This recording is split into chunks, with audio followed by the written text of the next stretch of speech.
awfully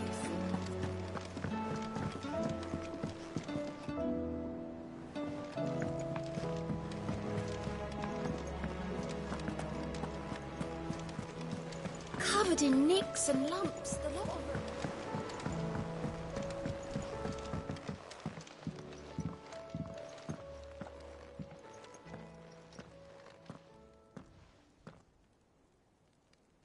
Where are you? Can I help you, Sid? I'm looking for Doris. Is she here? I'm afraid not. She's at Martha's Rest on a job. My job, actually. When she heard what the mission was, she insisted on going herself. Alone. Did she? What was the mission? Following up on some new information. Once they'd settled in, the bearers you helped liberate in the Dragon's Eyrie were keen to talk about their imprisonment. And about their captor. The slaver Cole's team were tracking when they were attacked by the Beastmen. I'll go and find her. She's at Martha's Rest, you say? If she's not moved on already, yes. I hope everything's all right. Why would Doris insist on going alone? Maybe Cole was right to be worried.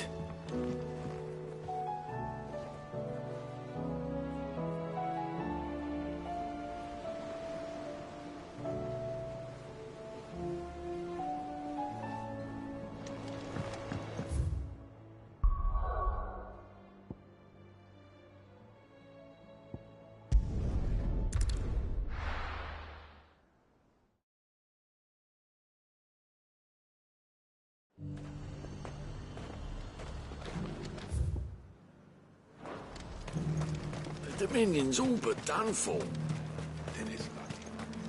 Was that shouting I heard from the barracks?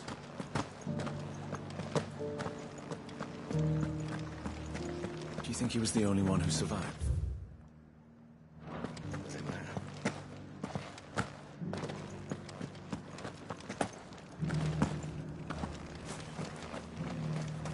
One at a time now.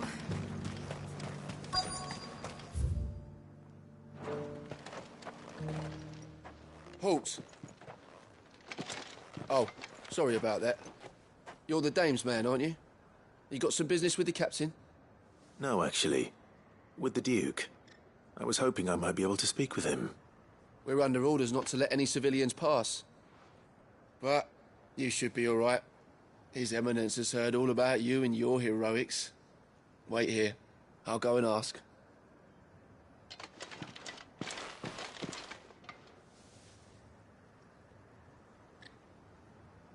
So, you are the sellsword who lent his aid to the garrison.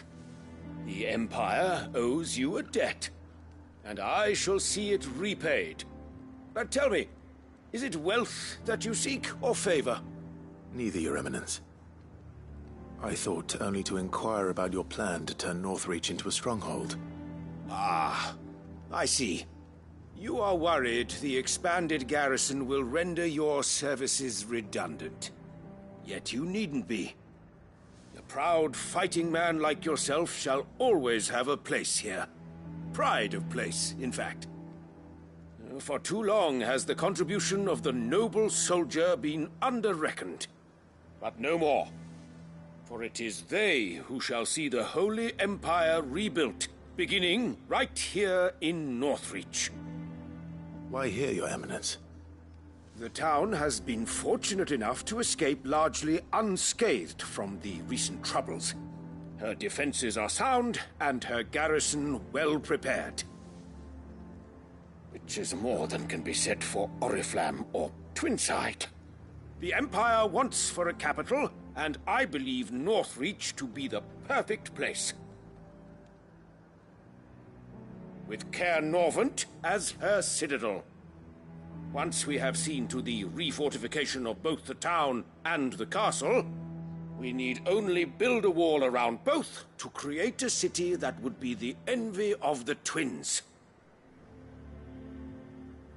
Plans are already underway for the construction. Soon enough, these thralls shall learn that they are no match for the might of Sanbreque. I fear you underestimate how dangerous these creatures are, Your Eminence. Should they return in force, you will need all the people of Northreach to come together in defense of the town. Something they may be loath to do if they've been deprived of their worldly goods. The people will do as their leaders command. If Sandbreck is to be rebuilt, she will require a functioning government. One whose authority is beyond question. That is why this levy is necessary. So that any man who wishes to join the army might do so and be fed, outfitted, and paid as befits a defender of the Empire.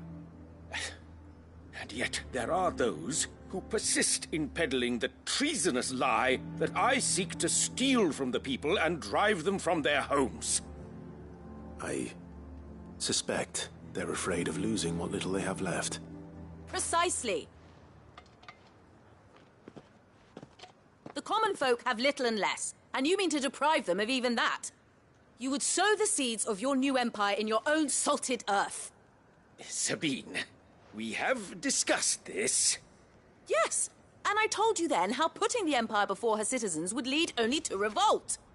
Without an empire, there are no citizens. And in yours, there will be only beggars. Is that what Griga wills for her people? Do not take her name in vain, Sabine. I'll come back later. The citizens revolt. I wonder what the people really think of the Duke's plan. It wouldn't hurt to ask them, I suppose. Let's begin with those on the other side of the wall. Sabine. One at a time now.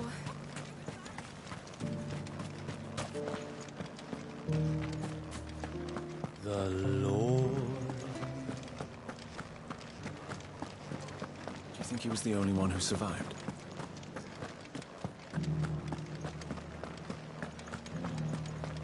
Was that shouting I heard from the barracks? Could we try?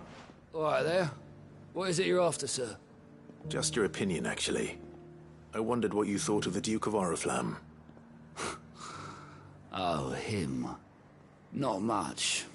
None of us traders do. It's thanks to nobles like him that we had to set up shop this side of the wall in the first place. Couldn't have the rabble getting any closer to the holy capital, could they? And now he's trying to drive us out completely, threatening to take everything we got from us if we don't clear off. If the dame said she wanted him run out of town, I'd be straight through that checkpoint, tar bucket in hand.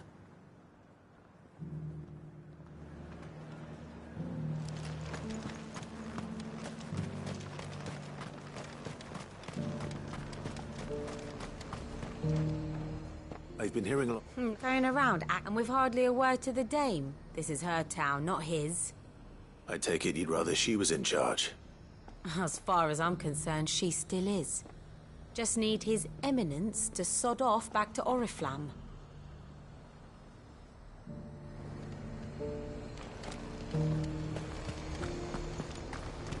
Sell anything today? As much as you.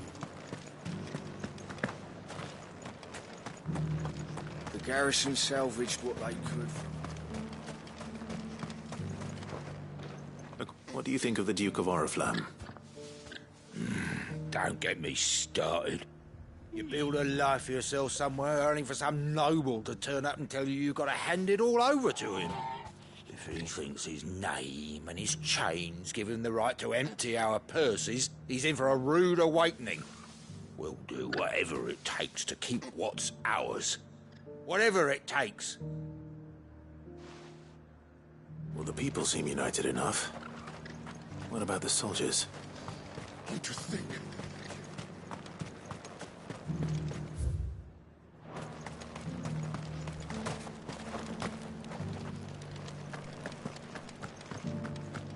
You're that sellsword the dame's so fond of.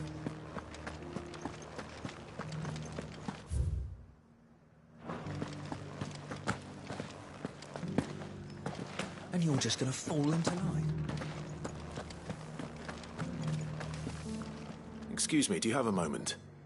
I wondered if you'd mind sharing your thoughts on the Duke of Oriflamme. Well, he's made a lot of enemies coming in the way he did. But I mean, look around us. You can see the state the realm's in. The traders might not like having the screws put on them, but if they volunteered a few more of their hard-earned gil before things got bad, maybe they wouldn't have to. I think the Duke's got a point when he says rebuilding the Empire's the best way of making sure we're all protected. And if that means people who don't know one end of a sword from another have to make way for those who do, well, that's just how it goes.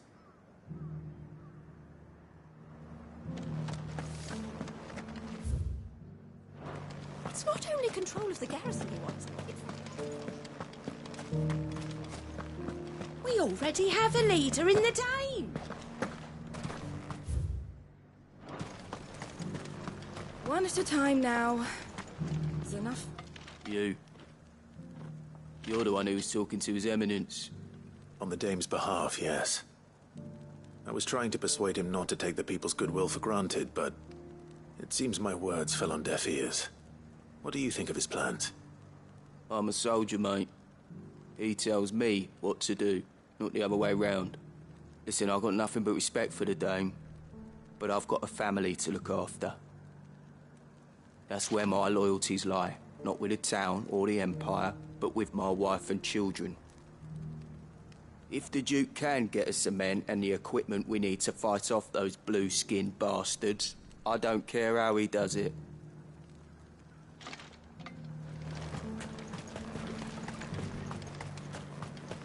Sabine, you are embarrassing me. You're embarrassed. I hear the Duke of Oriflamme plans to turn this town into some sort of fortress. Do you think that's a good idea? It's not for me to say. All I know is that unless the Emperor orders me otherwise, His Eminence's word is law. Look, no one likes all these taxes and tariffs, but empires don't come for free. Once Sandbreak is back on her feet, we'll all reap the benefits. Let's see what Philippe makes of all this.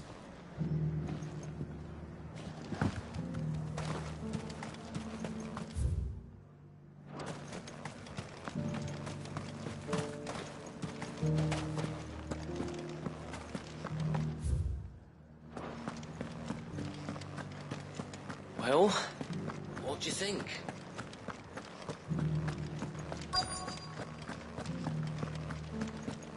Welcome back. Wraiths give you any trouble? Captain, do you have a moment?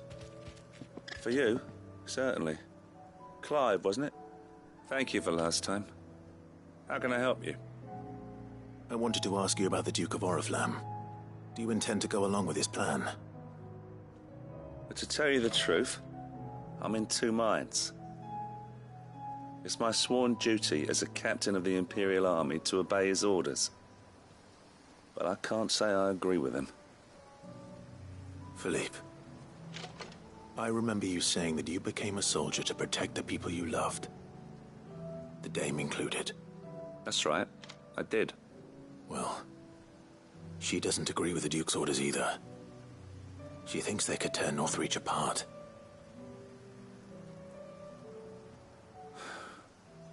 And she's probably right. Thank you, Clive. I know what I need to do now. Protecting the people I love is what matters. Doesn't matter how. Well, duty calls, so I better go. Thanks again.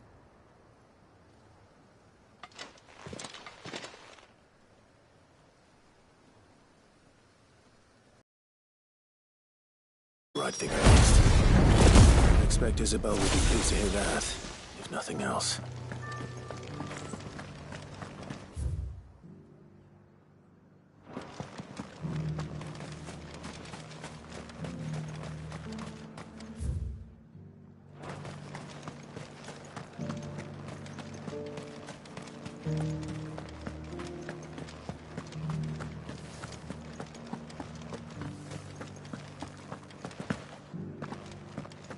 I don't trust this Duke. If we're not careful. Ah, Clive. How did you fare? Were you able to speak with the Duke? I was, but...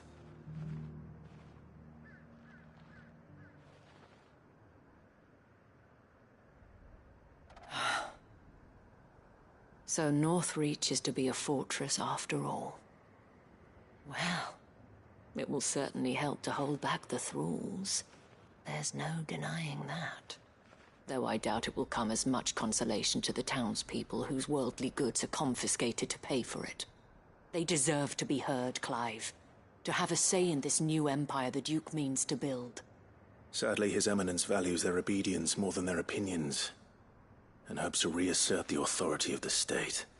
I fear he sees the people as mere pawns on his chessboard to be sacrificed for the greater good.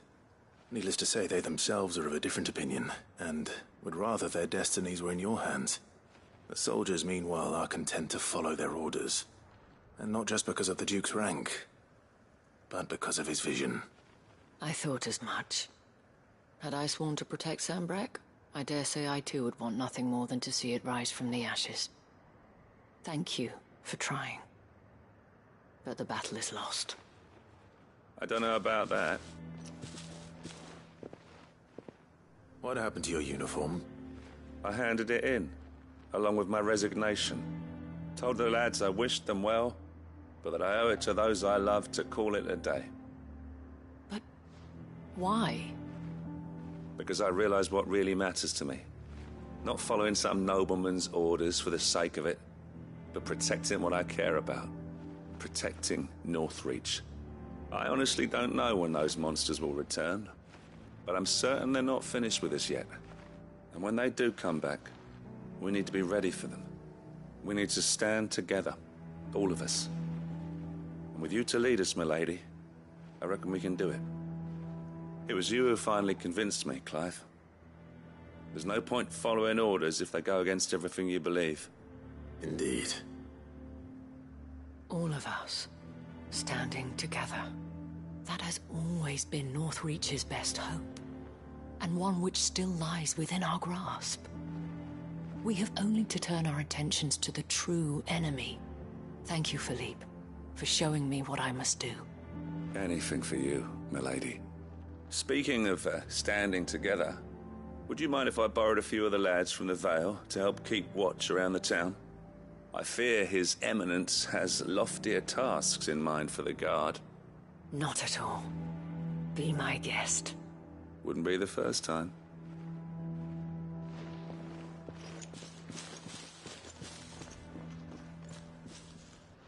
There may be hope for Northreach yet. Especially with men like you and Philippe to champion our cause.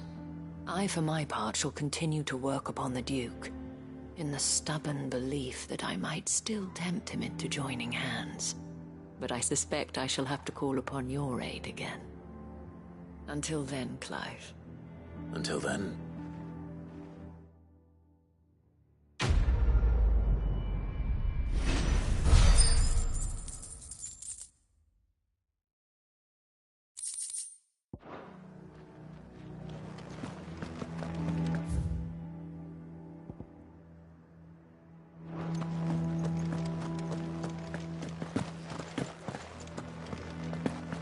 Town needs you. Saw the captain just now. I would speak with this Duke. What does the dame have to say about it?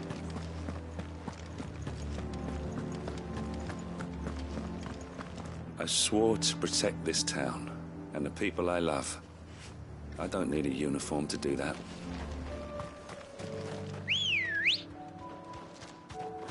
Let's go.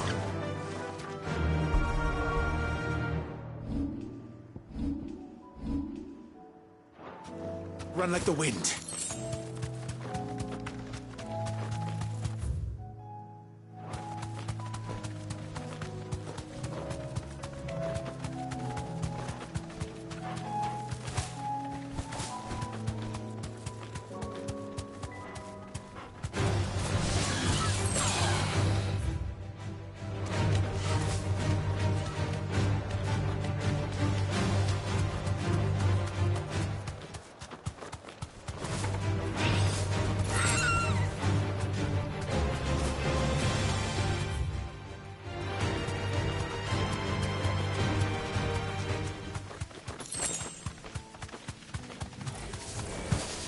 wanted to deal with these ones first.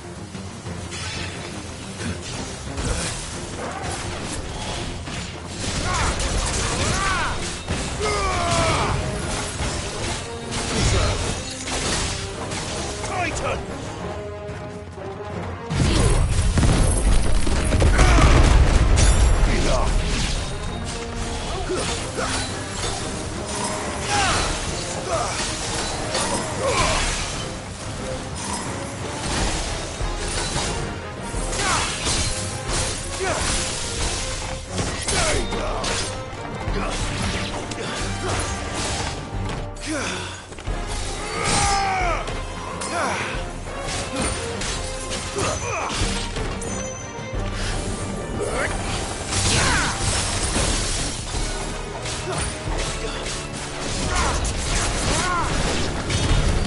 Now to find this spherical echo.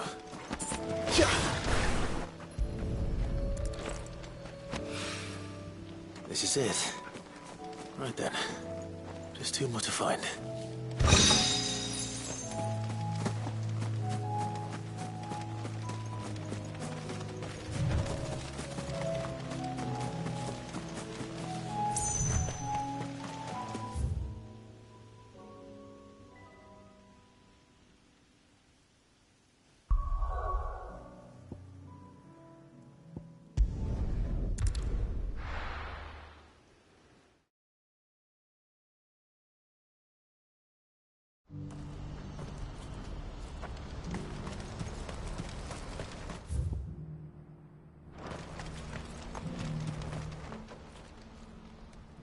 Don't blame yourself, Elle. This is their fault, not yours. I know, but... No buts about it, all right?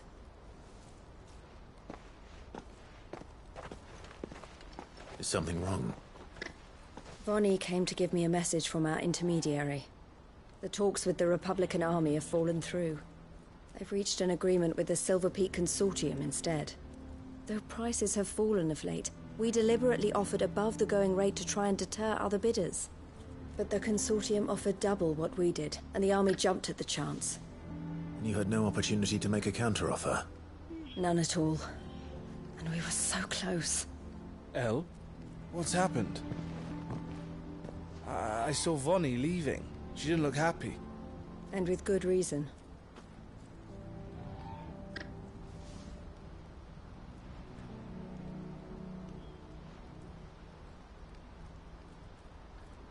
But I thought we were the only ones the Fist was speaking to about the bearers. How did the Consortium even find out about this? It's not so surprising. They have ears all over the Republic. This isn't over. The Consortium will have to sell these bearers eventually, and at the price they paid, buyers will be few and far between. I'm going to Randalar myself. Alone? You sure that's wise? Are you offering to be my bodyguard? How kind. Meet me at the checkpoint near the capital gates. I'll send an owl ahead and request a meeting. You go to Cashlock, Theo, and get everything ready. We've waited far too long as it is. Even if I fail to free these bearers, there will be others. Someone needs to prepare the place and keep any prowling beasts at bay. Oh, and that's me, is it? Well, looks like I'm following orders till she gets back from meeting the Silver Peak Consortium, who've been doing their best to undermine our scheme. She'll never join them after this, surely. No, she said it herself. She still has plans for Cashlock, even if this one falls through. She means to stay with us, then. I can't say I'm not happy to hear it, but... is this what she really wants? You have to trust her. You're right.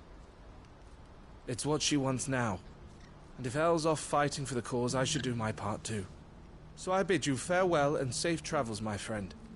I'll gather my men and leave for Cashlock. We'll make sure the place is well stocked and defended.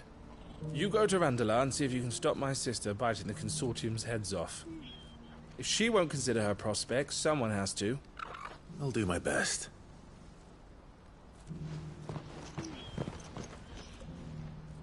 All right. To Randalar, then. And better not keep Eloise waiting.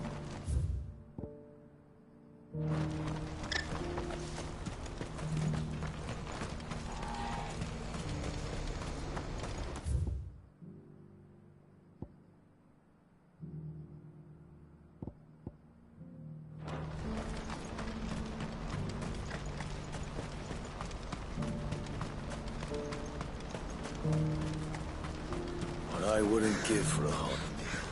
Looks like this is the end of it. When are they gonna let us through?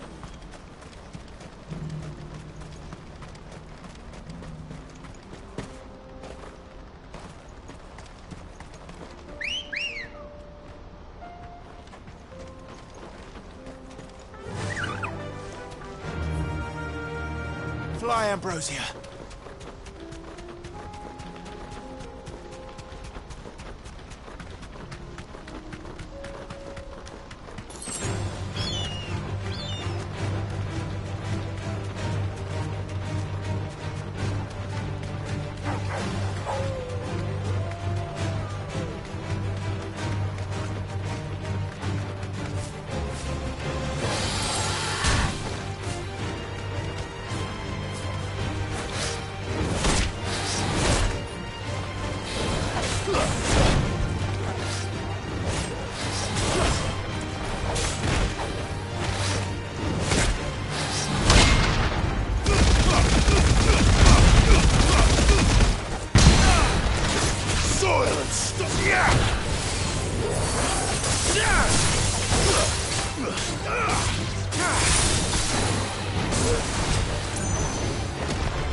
I hope I didn't keep you waiting.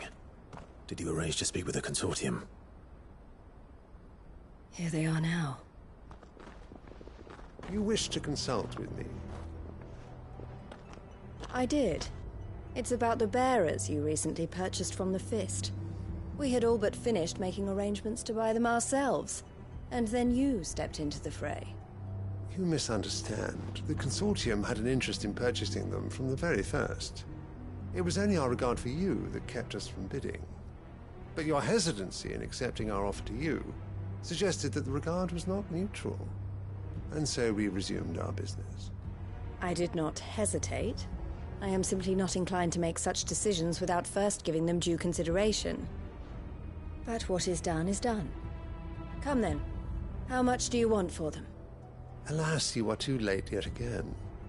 We rarely take on such unconventional merchandise without a purchaser in mind. The bearers belong to him now. Who is your buyer?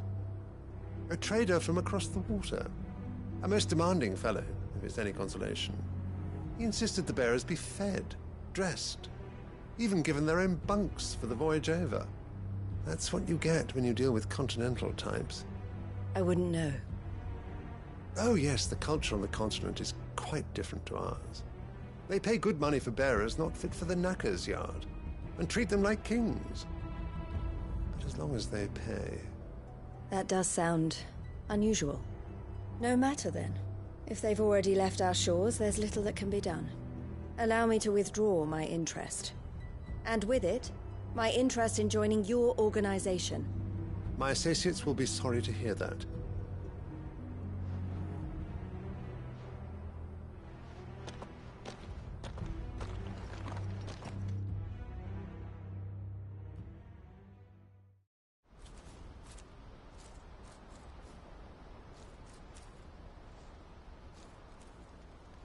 I'm sorry you weren't able to save them. As am I.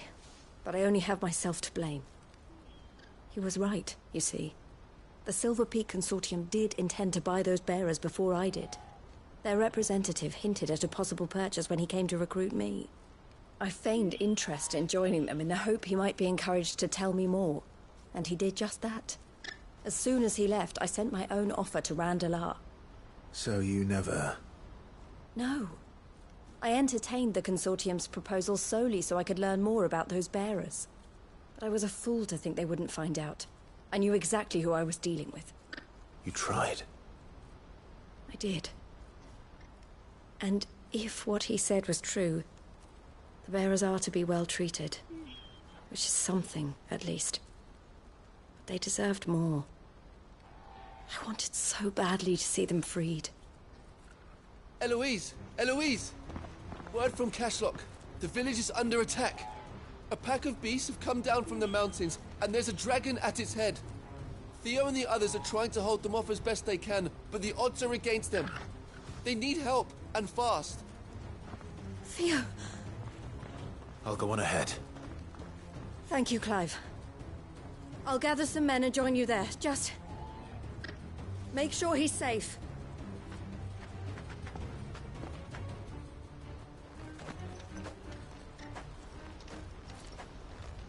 Hold on, Theo. I'm coming.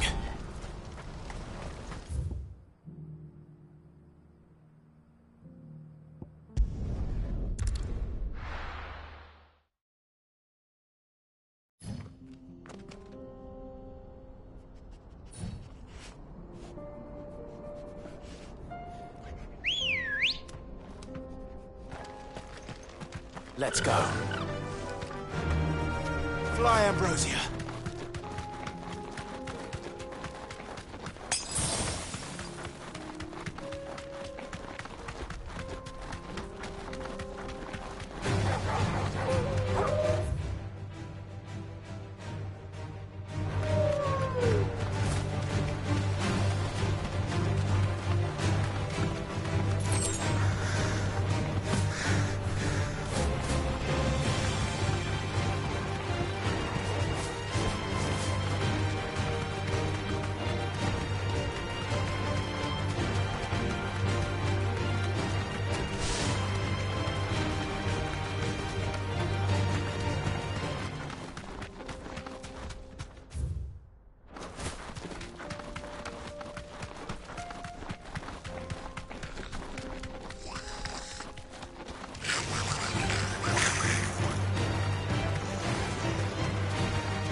No need to ride from here.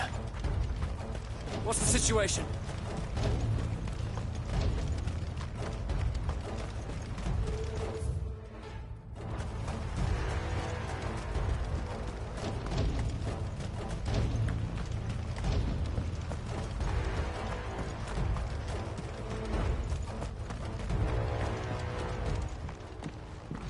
Where's Theodore?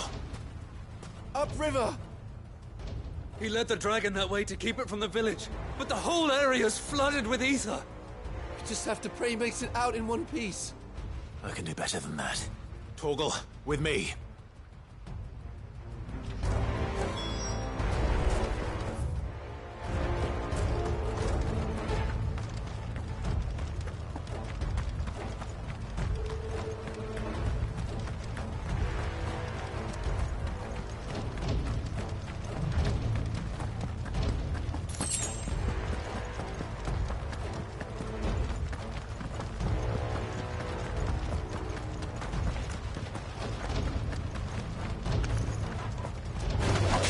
Time to fight.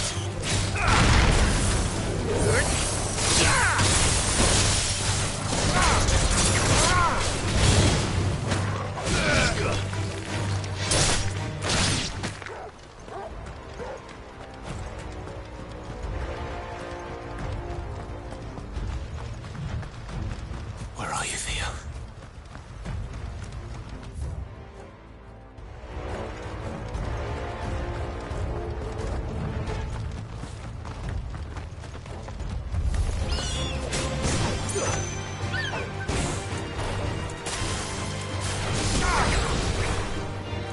Yeah.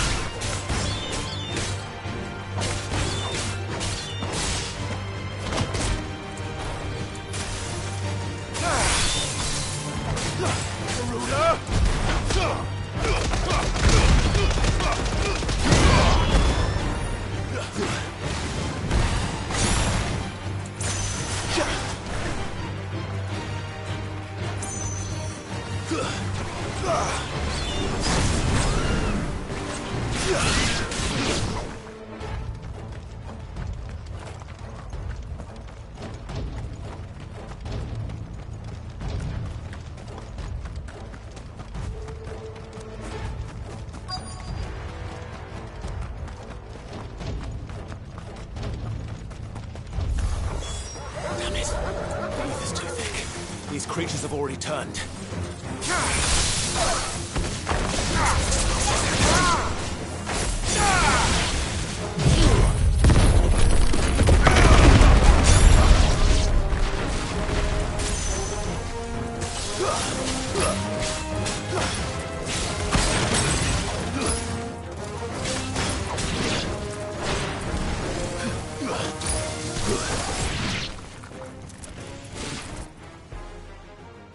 I can't waste any more time. I need to find Theodore before that dragon does.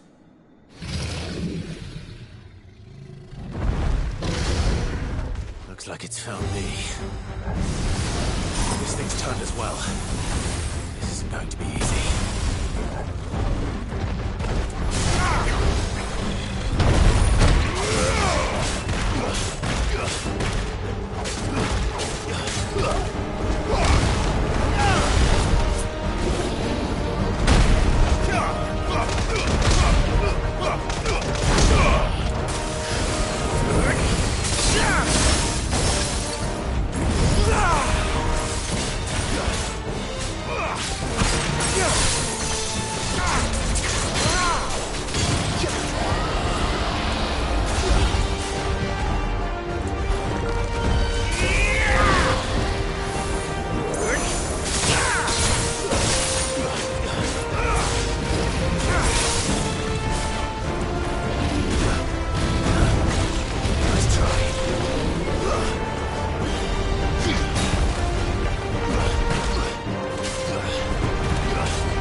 Clive.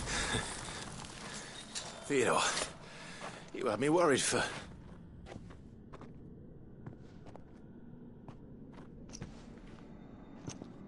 We have to get you out of here.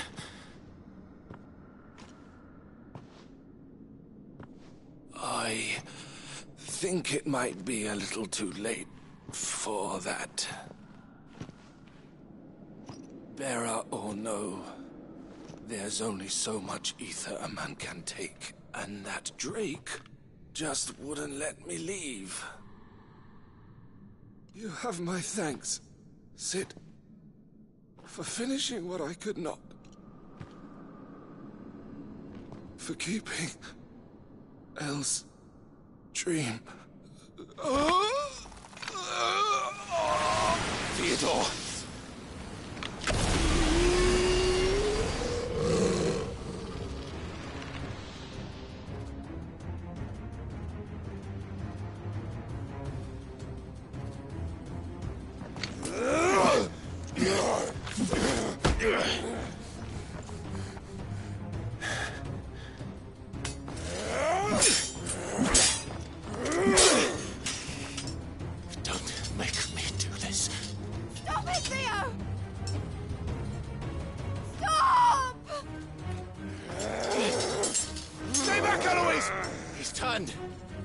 And so will you!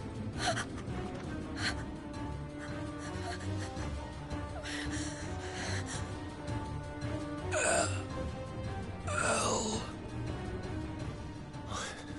Theodore.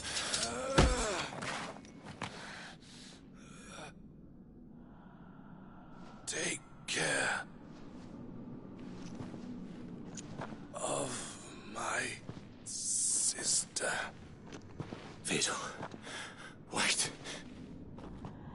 Goodbye, Elle.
Thank you, Clive.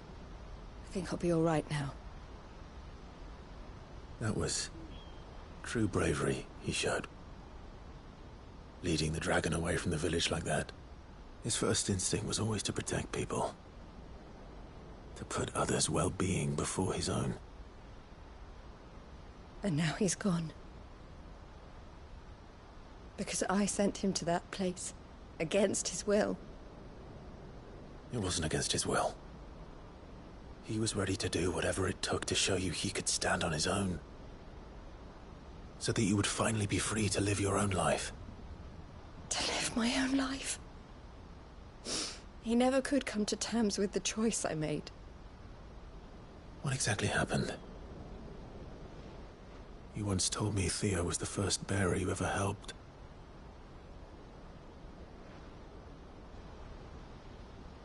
We grew up in Canva. We were born to one of the great trading houses. And I was chosen to inherit the family business. I had my father's head for figures, you see. Theo did not. While I studied the art of commerce, he played at soldiers instead. A late bloomer. In more ways than one. For unlike most bearers, it wasn't until his 15th summer that his powers awakened. My parents tried to drive him out of the house and into the care of the constables. But before they could, I took him into mine. Theo told me something else. He clearly admired your devotion to the cause of freeing others like him from slavery. But he said you deserved a better life than this. He wanted to free you from what he called your bonds, just as you freed him from his. I would be lying if I said I had not wondered from time to time how much easier my life might have been if I had allowed Theo to be taken and devoted myself to the family business instead.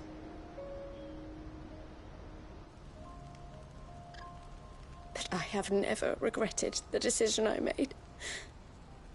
Being with my brother meant more to me than tradition or reputation.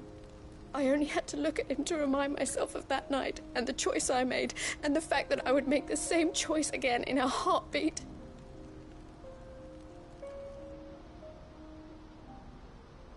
He was never a burden. How could he even think that? If anything, I was the one who weighed him down. You weren't, Eloise.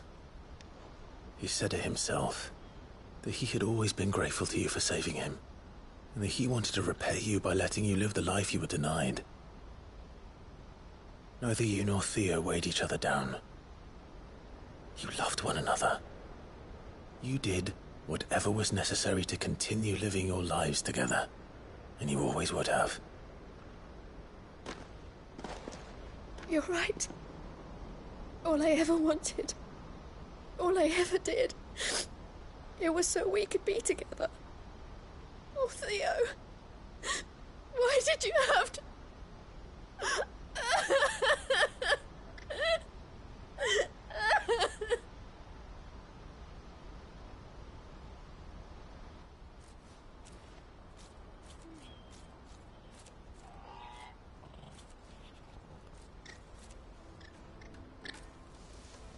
I know Theo wanted me to move on, but I'm staying here at the Crimson Caravans to continue our work.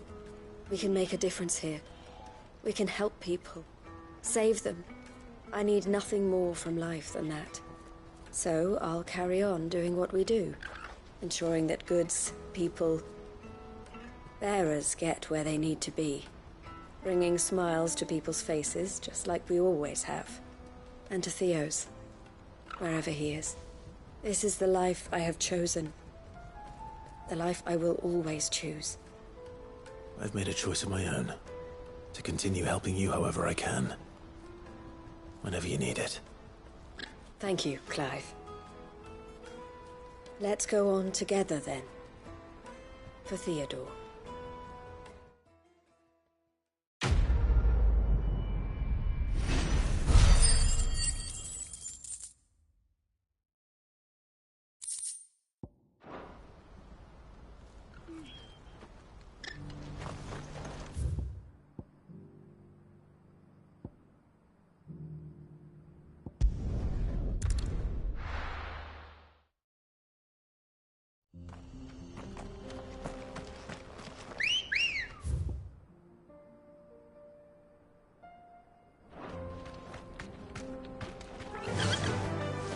Faster!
down.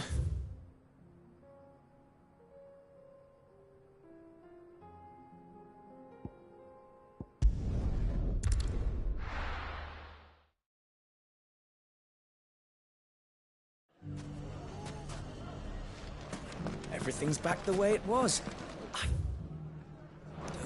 Fresh silks from the can.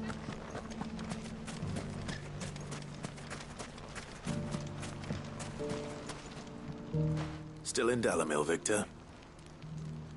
Ah, Sid. I thought you'd have returned to Cosnis by now. I did. Then I came back. I've developed something of a fondness for the place. And having worked so hard to see it saved from one fate, it would seem remiss to abandon it to another. A sentiment Master Lubor certainly isn't shy about exploiting. Hence my doing his bidding yet again. You're not the only one. What does he want you to do? He asked for my aid in putting down the bandits. And he said that you might be able to help me find them. Then you've come at just the right time. I was on my way to speak with Conrad about how to organize our forces. There are more camps in the vicinity than we can safely strike at once. But we must strike together, and we must strike soon at as many camps as we can. We can't give this league of theirs time to rally its forces. All right. Which camp shall I take? There's one upriver. Just out there, across the dunes. Leave it with me.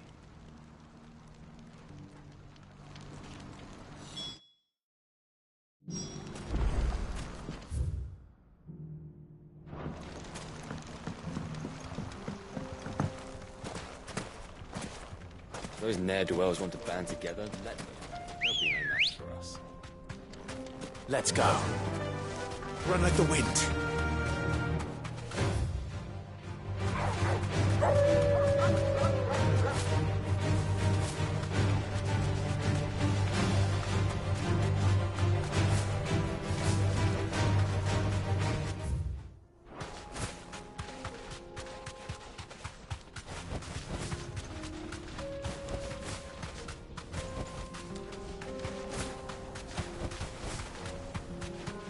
That must be the camp Victor mentioned.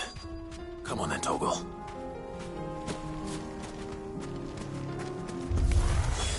That's him! The one who killed Locke and Finger!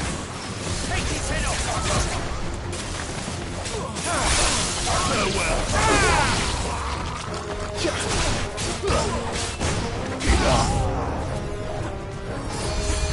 Stay down!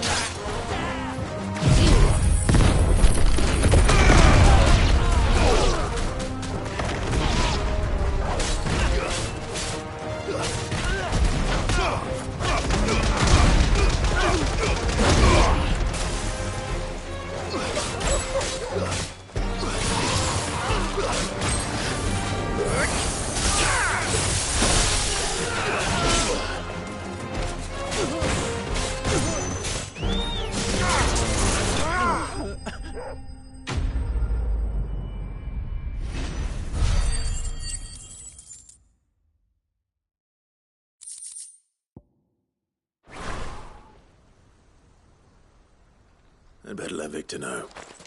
Sid, where are you? Ah, I see the bandits didn't pose you any trouble.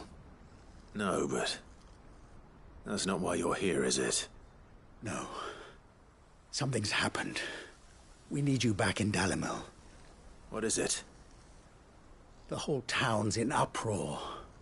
They're saying that Lubor is a bearer. What? Seems that one of our parties wasn't as thorough as they should have been. They let one of the bandits escape, and his escape route took him right through Dalamil. Some of the children spotted him, and he was about to silence them. And when Lubor felled him with a bolt of magic, and without a crystal. But that's not possible. It is, if he's a bearer and has been hiding it all these years, which is what people are saying. If he has, well, I wouldn't blame him. No man is branded by choice. Still, all those people see is a man who's lied to them all his life. One who was made a leader of himself when the world believed he should have been a slave. Fuck. I don't know where we go from here, but I know one thing. Lubor needs all the friends he can get right now. You're right.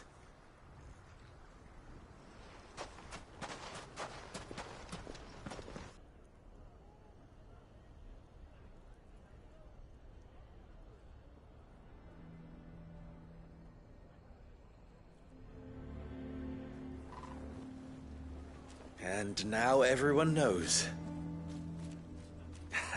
I made it a habit to keep a crystal close at hand for just such an occasion. And when that occasion arose, I forgot to reach for it. Well, it was bound to come out sooner or later. We're sorry, Lubor. We tried to keep running, but we just couldn't anymore. There's nothing to be sorry for. I rather enjoyed playing the hero for once. All that matters to me is that you two are safe. Look at him talking to his betters like it's nothing.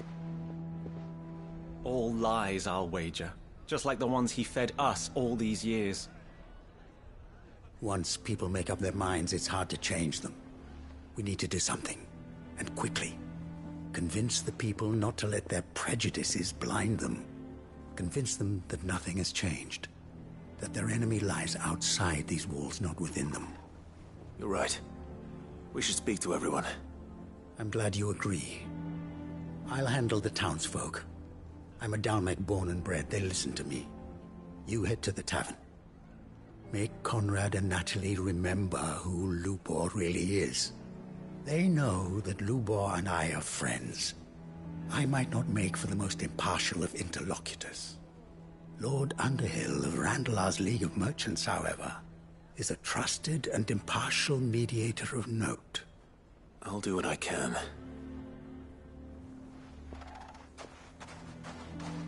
Lubor, stay here with the children.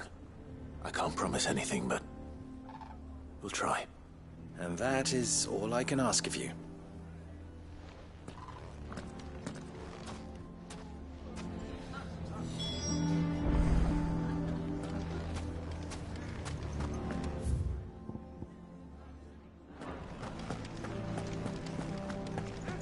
Why do they always have to make such a fuss? He knew all along that he was playing us for fools.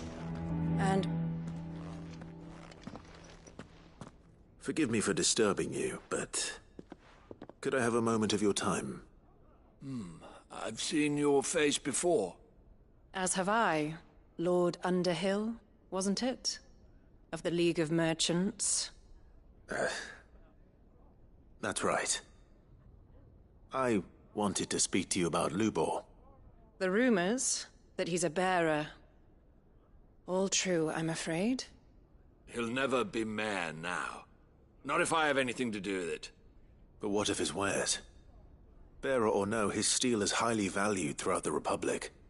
In this at least he's done the town a service. Might that not earn him a little leniency? Leniency? He pretended to be one of us when he was laughing behind our backs all the while. I'm sorry, my lord, but he lied to us. He lied to you. He cannot be trusted. So what do you propose? Will you drive him from his home? Close his forge? Perhaps. That is a question for the people of Dalimil, and they will thank you not to get involved.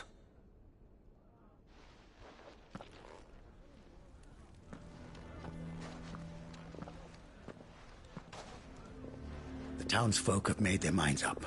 There was nothing I could do. Nor I. Conrad and Natalie refused to consider anything but their own wounded pride. You never know.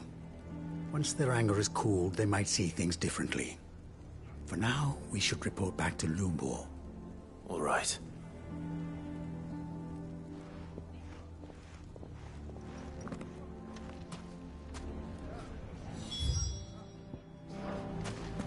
Why the hell would Victor take the bearer's side?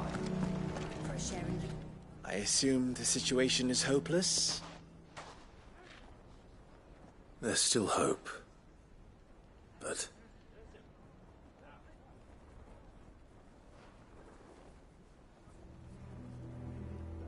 But perhaps not in this lifetime, I think it's fair to say. You mustn't think like that, Lubor. Give them time. They'll come around. We'll talk some sense into them in the end, you'll see. No, you won't. And your efforts would be better spent elsewhere. But Lubor... Rosina would often tell me that steel does not lie, that a blade is a reflection of the smith who forged it. To yourself be true, that was her point. Rather an ironic one when you consider that her life was taken with a blade of her own making. But I do not doubt that she was always true to herself and what she believed in, right to the end. And so must I be. I must do what I know to be right, no matter what others might think of me. And now, I know what that is. I must embrace my new role of villain so that the people of Dalimil have something to unite against. For only united can they hope to stand against the threat that awaits them. I'll need to make a suitably dramatic exit, of course. Don't go, Lubor. You're the only one who was ever kind to us. We'll be all alone. Again. Trust me, little ones. It is for the best that I go. Not only for the town, but for you, too. How could it possibly be for the best? These children need you. The least you can do is give the townspeople a chance to change their minds. They would not take it, Victor. It's over. Over, you say? And so just like that, you're going to throw this town and these children to the wolves? I thought you were better than this.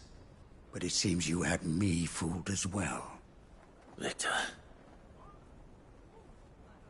Forget it. Do what you will. You sure you're making the right choice, Lubor? Of those available to me, I believe it's the best one. Yes. Ah, but where are my manners? Here. Your reward for clearing out that bandit camp. Right then. I have packing to do. If there's anything I can do. Anything. I'll bear it in mind. Thank you.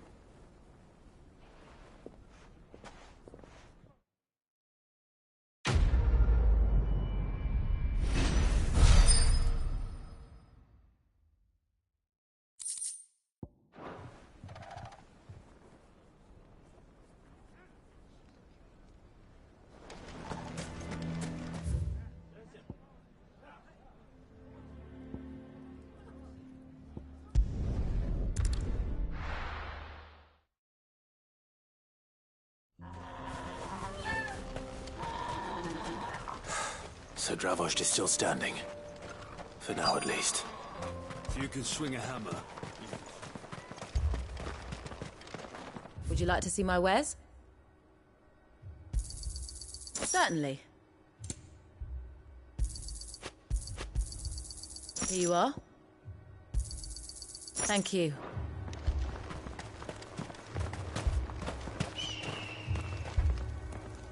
Clive! You're here! And the Akashic? Mostly off to the north still. But I spoke to Doris's scouts and it turns out things are worse than I thought. There's swarms of them out there. Told old Snotty to be ready to seal the north gate. That should buy us some time if we need it.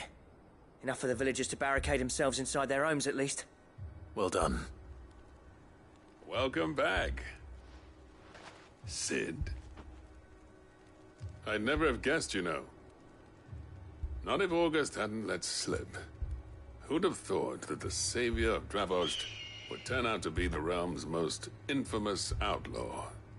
Keen to help us out again? I am. Thought you could sneak off without me, did you?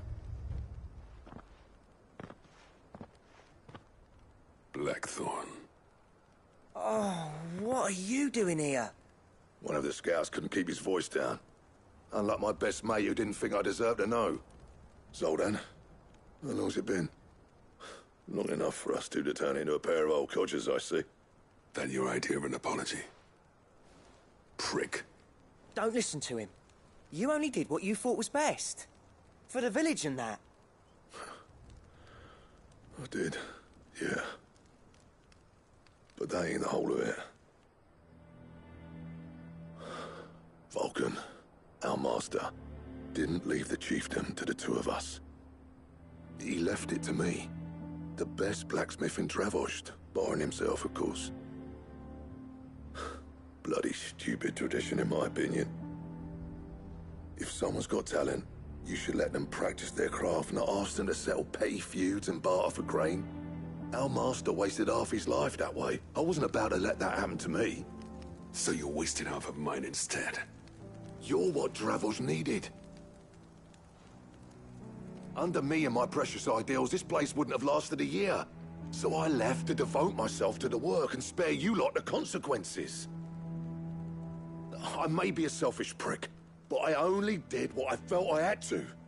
What you had to do was your duty! Even if it meant we all starved? Enough. This is no time for bickering. You can finish beating each other up once Dravost is safe. Fine. I've said my piece anyway. Yeah, so have I. Sorry, Clive. I shouldn't have stuck my nose in. We're short enough on time as it is. Still, give us a mo, would you? I need to get my head straight before any of them Akashic try to bite it off.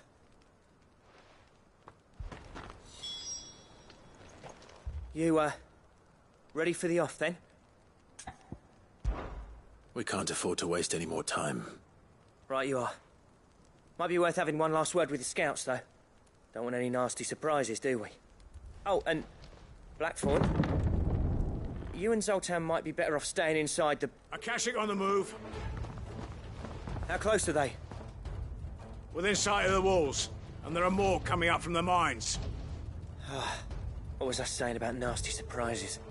They'll wash right over us if we stay out in the open. We're pulling back behind the gates. Good idea.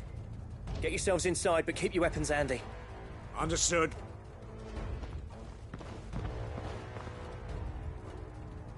I'm prepared to fight if I have to. Well, let's hope you don't. That's our job.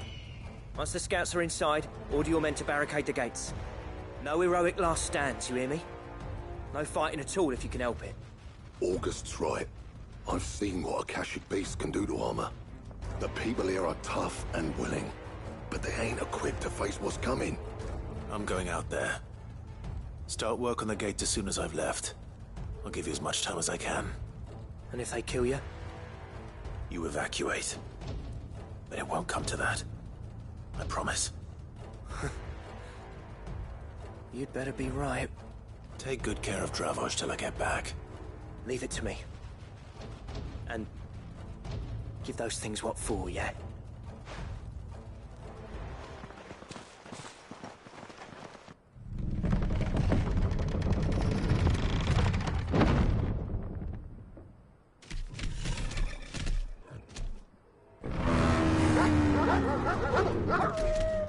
All right. Which one of you's first?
Apparently not.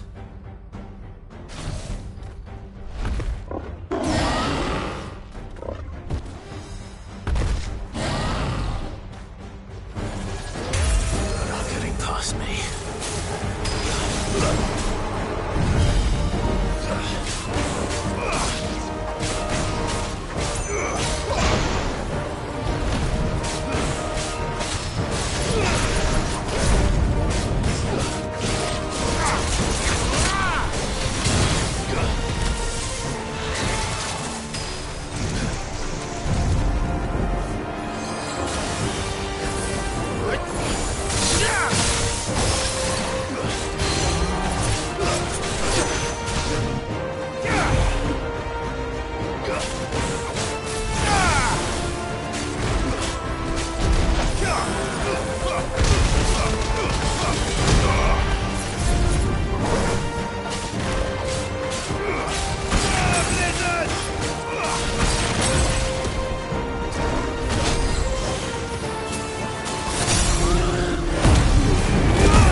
Now, the question is, did I miss any?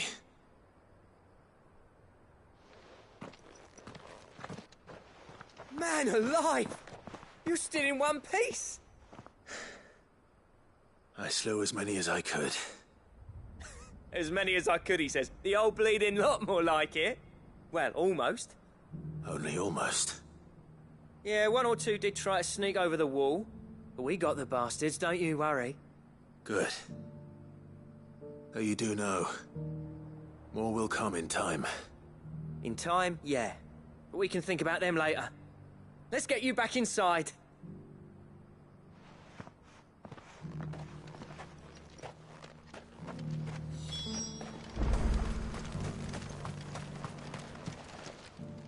Sid! You're even more fearsome than your reputation.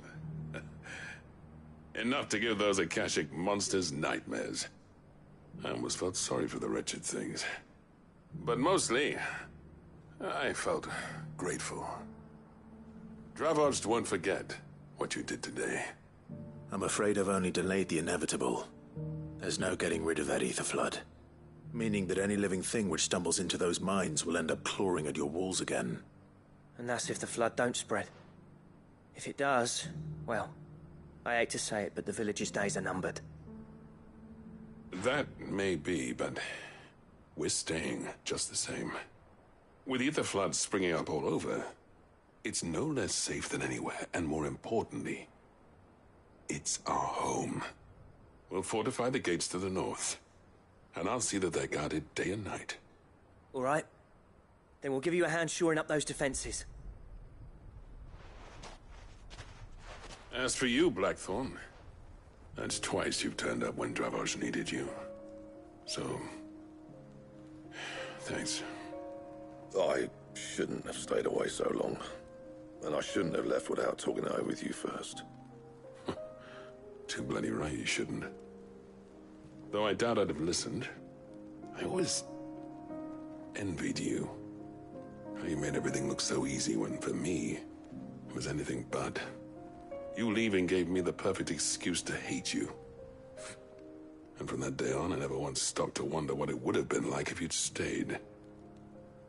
But what you said earlier, it was true. You'd have been the death of this place. Finally, something we can agree on. I hope you see the sense of it eventually. You kept this place alive. Alive, perhaps. Wealthy even, but Dravosh isn't what it once was. Our work used to be the pride of Dalmekia.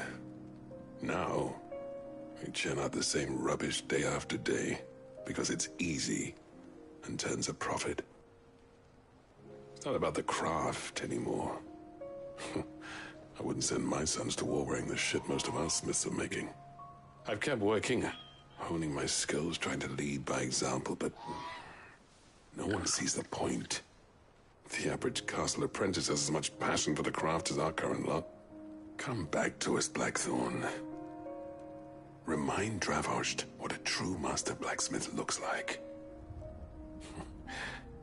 I'll even man those bellows of yours if it means we can work at the same forge again. That's a kind offer. Kinder than I deserve. And I wish I could accept, but I'm needed elsewhere. There's people who trust their lives to my steel, and I daren't let them down. Fair enough. But that doesn't mean I couldn't visit from time to time. Let's see if we can't rekindle this town's passion for the craft, shall we? I'd like that. Just be sure to tell Snotty to let me in the next time I come calling, yeah? Knowing him, he'd let you in anyway.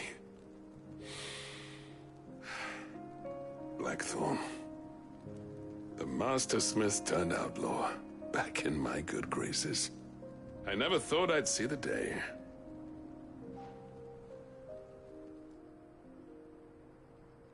I'd say that went pretty well, wouldn't you? Even better than I'd hoped. Sid, I've got something for you.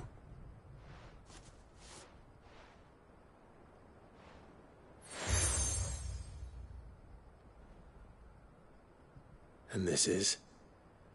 A token of our lasting gratitude. But I'm of a mind to make you a far grander gift. Designs for a certain sword have been passed down from chief to chief for generations. Now hold on, Zoltan. There's a reason no one's made that blade in centuries. There's not been a craftsman equal to the task. I'll admit your cinders make impressive steel, and I've learned to own an edge Odin will be proud of. But the engravings on that thing are enough to make a jeweler cry. And they're not just for show, either. Have you forgotten what brought you back to Dravost in the first place? A certain ring? I knew I'd never surpass you with a hammer and tongs. So I turned my hand to a different kind of metalwork. Between the two of us, I'd say we're the equal of any master craftsman ever to have graced a forge.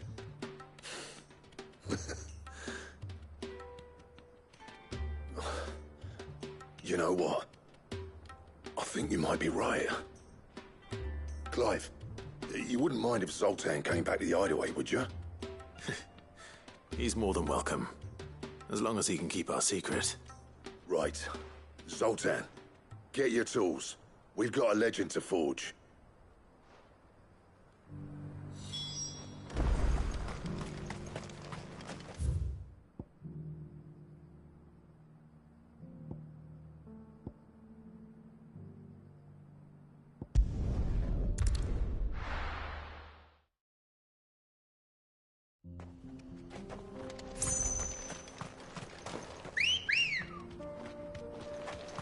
Ready, go?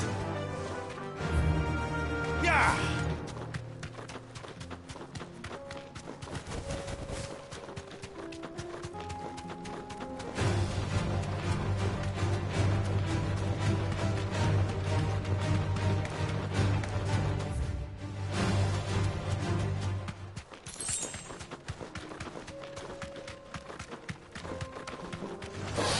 No holding back.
Yes!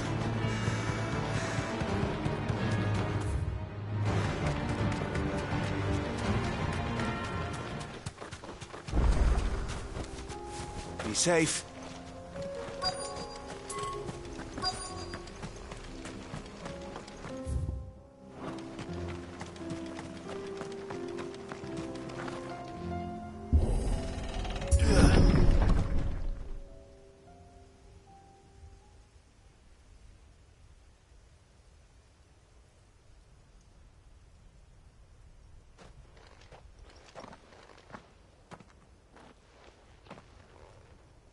Oh no.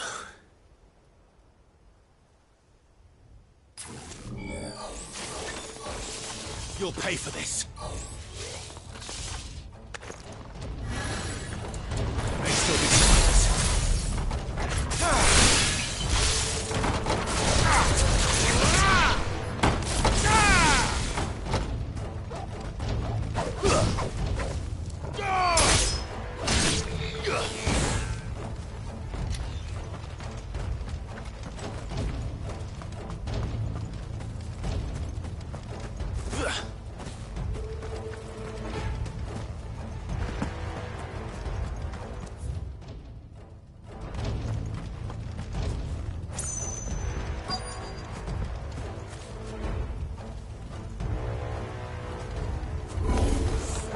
Whatever that thing is, say it's their leader.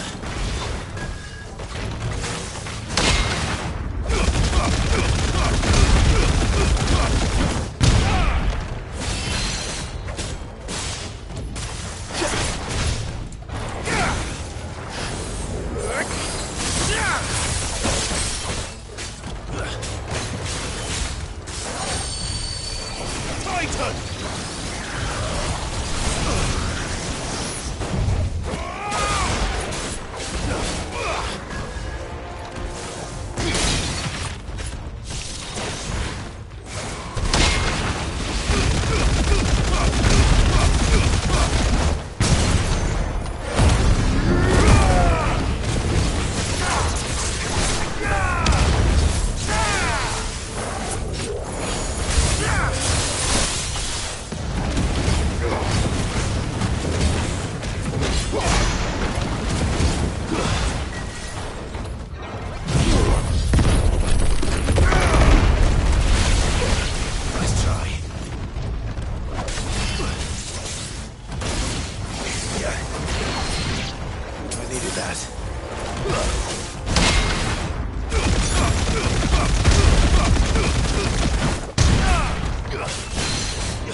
should have stayed in the past.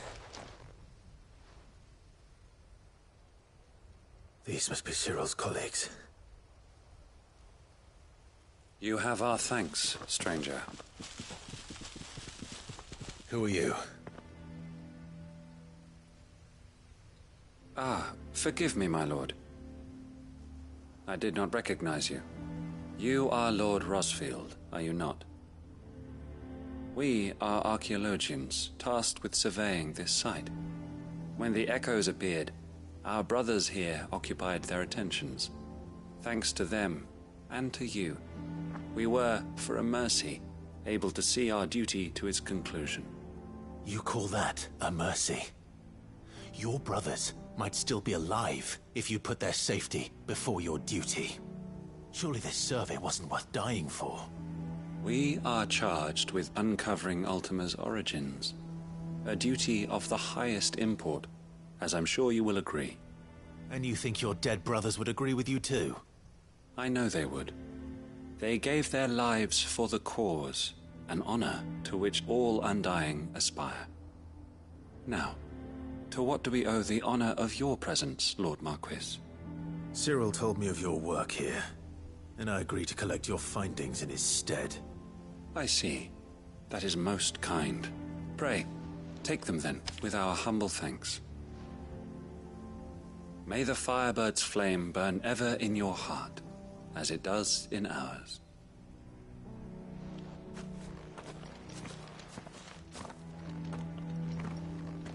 It's one thing to lay down your life for another, but for a survey...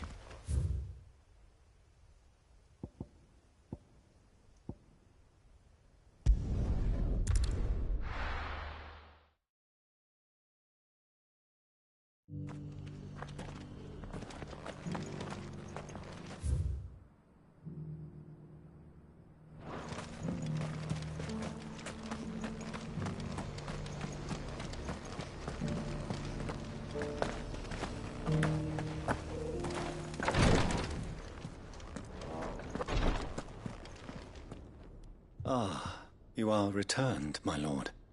I collected your colleagues' preliminary findings. Here, take them.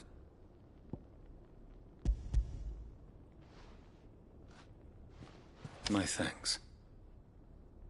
I shall study them, and inform you forthwith if I discover aught that might aid you in your fight against Ultima. Cyril, your survey party suffered several losses in Kretov. Losses which could have been avoided, had the others not chosen to complete their work, instead of saving their friends. Were these your orders? No. This was their choice. Every Undying devotes his life to the service of the Phoenix. It is our sole duty, and should we die in discharging it, so be it. Even when death is avoidable. My lord, I fear that this is not a point over which it would be fruitful to argue. The Undying have served the Phoenix for countless generations, and your opinion of our methods, however earnest, is not like to change them. We live to serve the Phoenix. Our very order exists for that purpose, and that purpose alone. Cyril, I know that you and your brethren answer only to Joshua, but allow me to offer you a word of advice. It does not further the cause of the Phoenix to have his loyal followers surrender their lives without good reason. Provide your survey parties with an escort, that they might live to do their duty for years to come. Think not only of how you can serve the Phoenix, but how Joshua would want you to serve him. Please. For all our sakes. I thank you for your advice, my lord.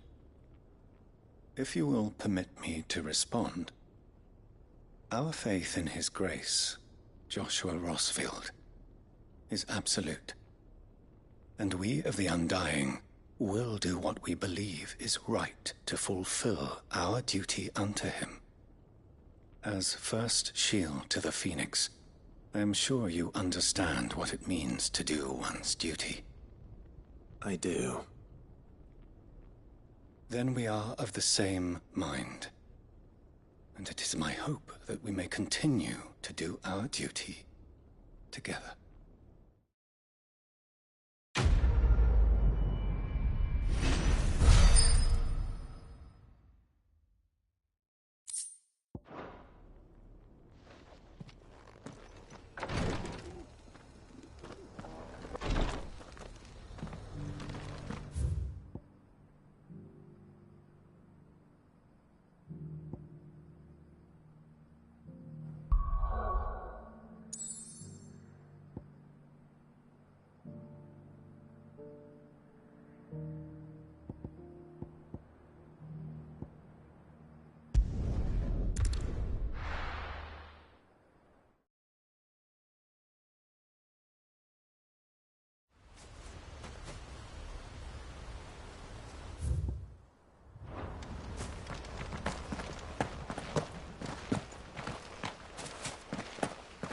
I heard the Guardian saying you're supposed to grow our own.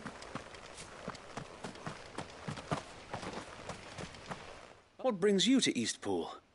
A delivery from Martha.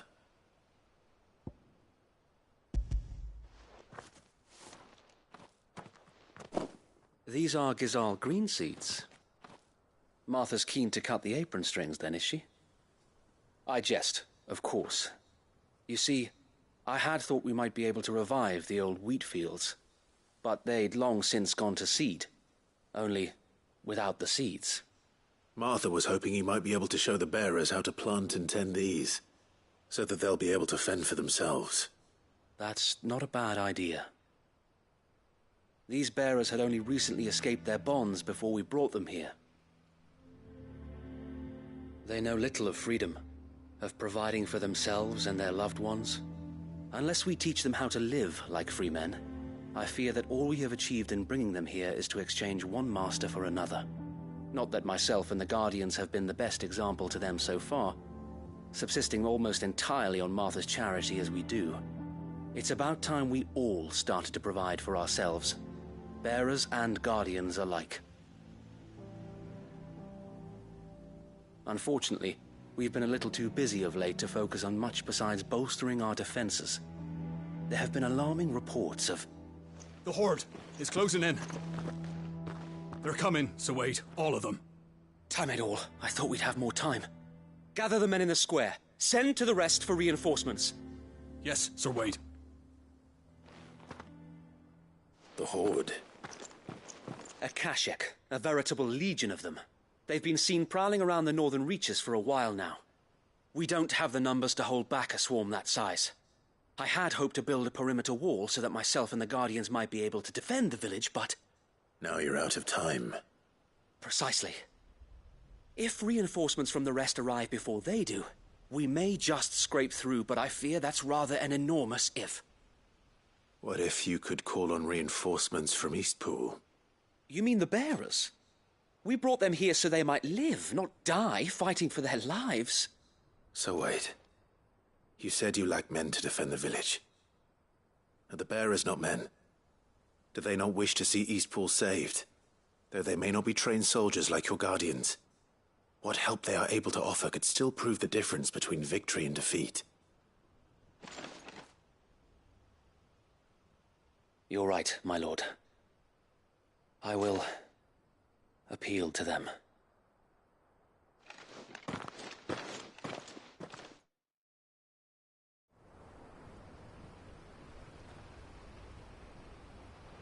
My friends, I humbly beg your aid. We Guardians are few and our enemies many. But I swear we can defeat them with you at our side. You would send us to the slaughter, to serve as bait for those fiends so that you and your men might be spared. And to think we trusted you. Say what you will, a home is not worth dying for. But it is worth fighting for. Sir Wade fights to give you lot a chance. Just like I do. Just like Sid does. We all wanted to give you a home where you could be free. And you got one, didn't you? This place, Eastpool. This is your village. Your home. And if you don't fight to protect what's yours, you'll lose it. You know I'm right. This world wants to take everything from you. Everything. Your homes, your freedom, your very lives. So then, are you going to stand by and let that happen to you? Are you going to accept fate like good little Bran did and die, having never stood up for yourselves? Or will you fight like free men and women?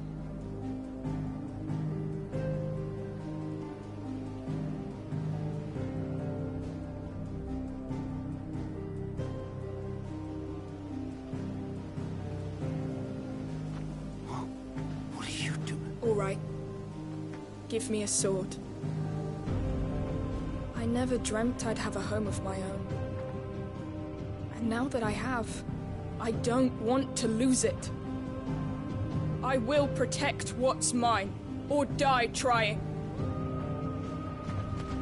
We all will. Free men and women, fighting together.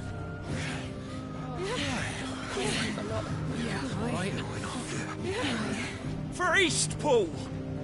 For Eastpool!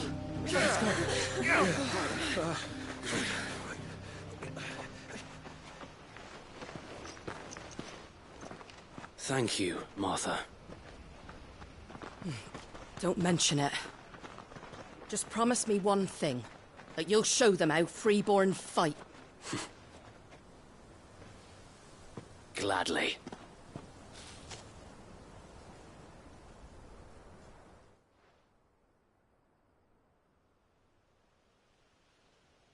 Well, if it was numbers you were lacking, you certainly won't be now. Thanks to you. Me?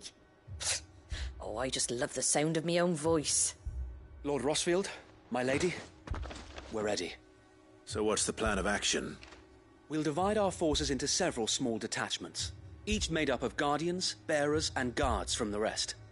These will position themselves at strategic points around the village. Upon engaging with the Akashic, each detachment will keep the creatures occupied as best they can, steadily retreating all the while. You're going to lure them into the village? I am. We will have neither the time nor the resources to treat the wounded, so injuries must be avoided at all costs. Instead, we will focus purely on defense at first. By coordinating our withdrawal through the use of messengers drawn from among the bearers, we will aim to have the swarm converge at a point of our choosing. With luck, that point will be the village square. The perfect place for our most able warriors to surround them and fall upon them. And for you and I to finish them off. A sound plan, but one that'll require a leader with a cool head and strong nerves to coordinate the retreat. I'd say you have both in abundance, Sir Wade, but you'll be needed. Please, leave the last of the fighting to me. Ha! And let you have all the glory. Sir Wade! They're here! Then you know what you must do. We work together, everyone playing their part, each shielding the other that no man might fall, that Eastpool might live on. For Rosaria! For Rosaria! We've no time to argue, my lord. I'll do as you ask. And I will do as you ask. Suppose we'd better do our bit too then, eh? Right you are, Martha.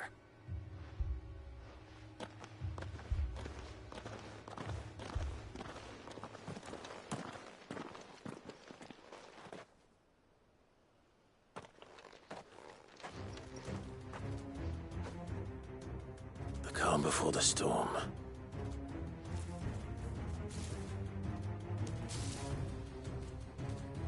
And Here it comes. I will not let this village fall.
Looks like that's the last of them.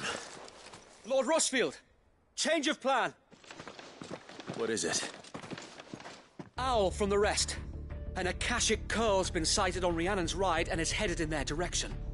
Well, the better half of her guard is here. So wait, how many Akashic remain in Eastpool? Hard to say. My men are still facing some resistance, but I think the worst is behind us. I could order a detachment or two to fall back and... No. Let them finish the job. You stay here too, Sir Wade. Your men need you. I'll go after the Curl. Join me only when Eastpool is won. If you're sure, my lord. May the Founder protect you.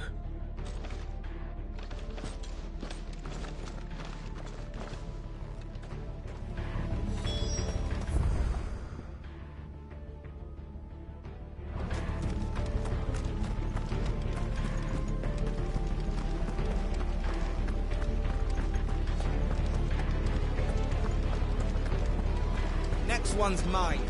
I might not know why.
Yeah!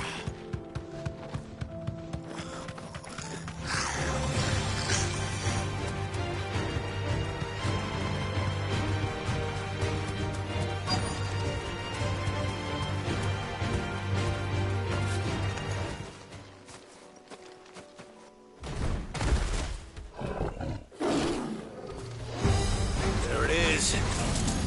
With me, Torgal.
Back to Eastpool.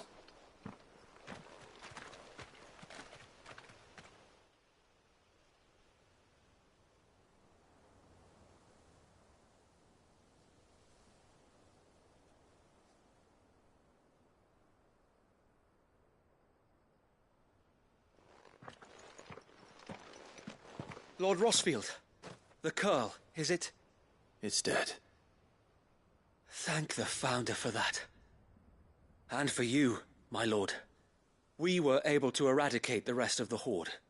I have guardians posted around the village to keep watch for further attacks, but all seems quiet for now.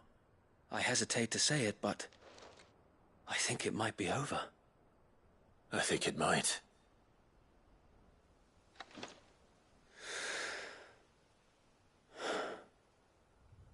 We did it.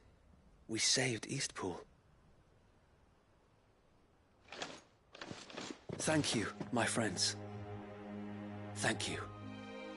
No, Sir Wade. It's us who should be thanking you. You brought us together. Showed us what it means to fight for what you hold dear. We never had nothing to call our own before. We didn't know what it meant to protect it, but now we do. We really do. Forgive us, Sir Wade. You and your people saved us, and still we doubted you. But there's no doubt in my mind anymore. We're free men now, so we have to start acting like it. We have to fight to protect what's ours, to protect Eastpool. And we shall. We all shall. Together. This is our home. And if anyone or anything tries to take it away, they'll have us to answer to. Come on then. Let's get to work. This village isn't going to rebuild itself.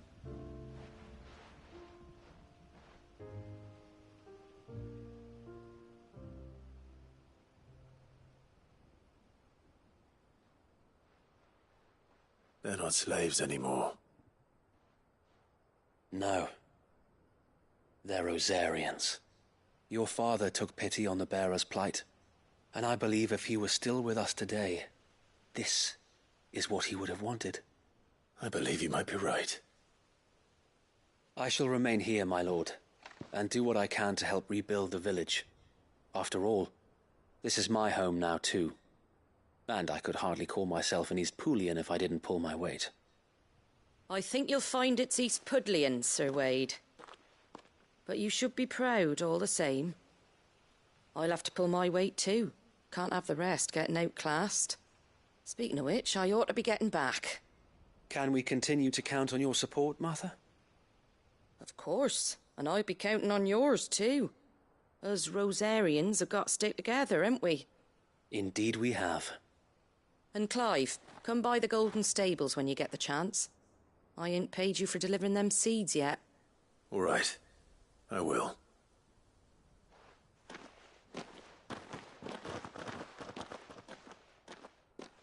Lord Rossfield, do you remember our very first mission together?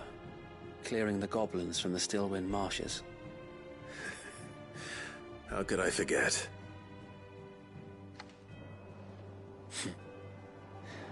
There's one sight that I shall never forget. You, facing off against that giant Morble. Not a trace of fear on your face. Since that day, there have been more than a few times when I felt like giving up. When the odds seemed so stacked in the enemy's favor, I thought I may as well just lay down my sword and surrender. But every time I would think back to the look in your eyes that day and remember what it means to be a shield. Know that whatever trials Eastpool may face, I shall never lose courage. Thanks to you. So Wade, you have always been a true shield. I know that Eastpool, and indeed all of Rosaria, will be safe in your hands. Thank you, my lord. I know the rest of the world will be safe in yours. I'll do my best.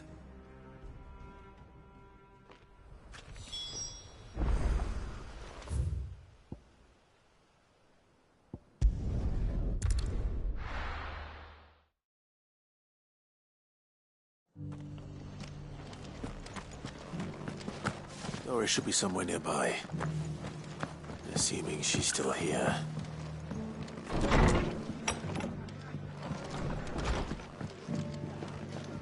The hero returns. It's lucky you came by when you did, eh? Not only did my seeds get delivered, but you went and saved Eastpool and all. I just did what I could. And it's only right that you get rewarded for it. Take it before I change my mind. Thank you, Martha. So, Eastpool's finally back on its feet again. And a home to free bearers. Who'd have thought we'd see the day, eh? Well, it was your idea. I know that, but I never stopped to think what it would mean. Bearers in charge of themselves, thinking for themselves, working for themselves. Not your hideaway, but not even hidden away. Though I suppose the rest ain't much different nowadays. You know, bearers living free like that reminds me of when I first met Sid. Loath as I am to recall that particular day. I take it you didn't always see eye to eye. What happened? Well, if you really want to know, I started doing what I do long before I met Sid. In fact, that's how I met him. Or at least how he came to meet me. He showed up at the stables one day, asking questions about who'd been buying up bearers. Founder knows what he thought I was doing with them. Running a hunt, poking around in their innards. Something awful, anyway. Me, I thought he was a new constable. Thought the game was up. But somehow we both managed to work out what each other was about. And before I knew it, the cheeky arse was rattling on at me about how I was doing it all wrong. After all my hard work. Told me I was giving them relief, but not freedom. That my bearers were still dying as slaves. Got right under my skin, it did. Told him if he didn't like it, he could bugger off and report me to the garrison. And do you know what he did? He smiled. And then he laughed. And then I did the same. We made a pact that day, that whenever one of us was in need, the other would always be there for him. And you were? Well, we both wanted the same thing. To make life better for bearers. Just like your dad. Do you know I was born right around the time Elwyn became Archduke? Growing up, I saw how he tried to change things. He certainly didn't lack for ambition, that one. Indeed. But the loftier one's ambitions, the harder they are to achieve. Which is why those of us who follow in their footsteps need to finish what people like Sid and my father started. Suppose you're right, aye. And if we don't manage it, there's always them who come after us. Good thing we've got a few half-decent sorts waiting in the wings, eh? It's almost enough to give you a little bit of hope. Just a little. Anyway, enough nattering. Better get back to work. Let's see about making everyone some dinner, shall we? The least the folks who saved Eastpool deserve is a hot meal. And you and me ain't gonna save the world on an empty stomach neither. That sounds like a wonderful idea.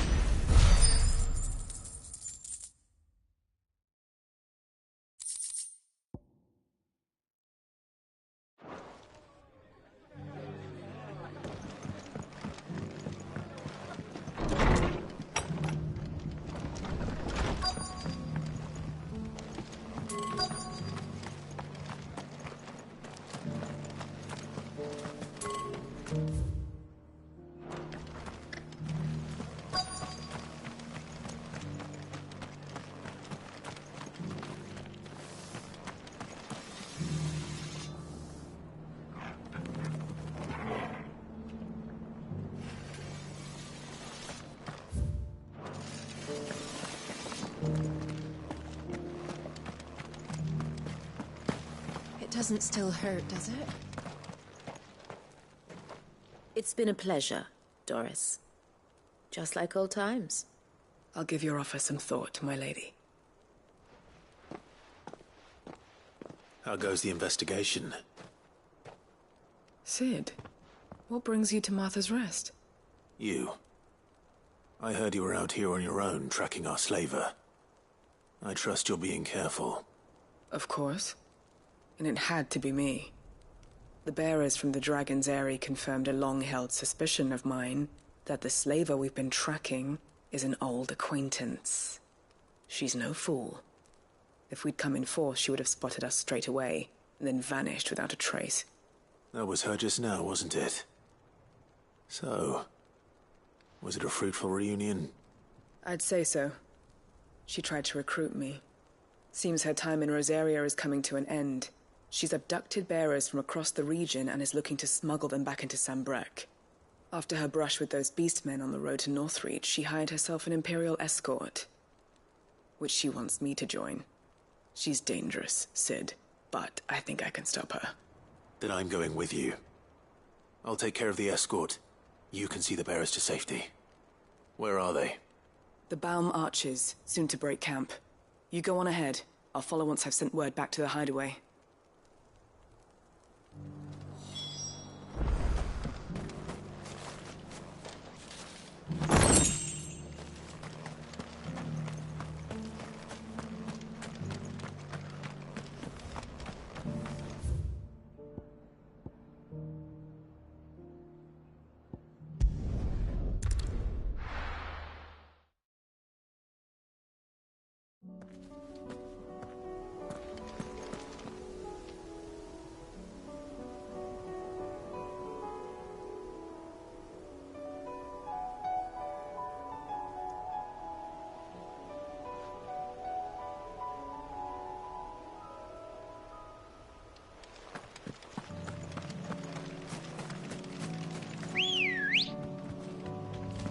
Let's go.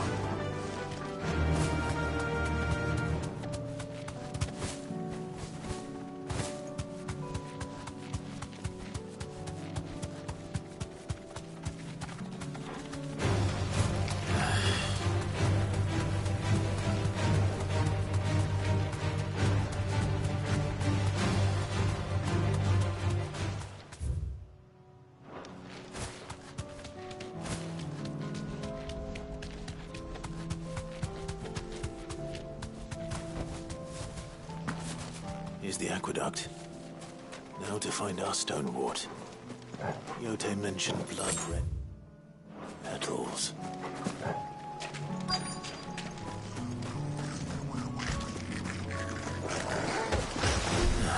That's my luck. Well, I won't be picking anything going on. There's only one thing for it.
can before reinforcements arrive.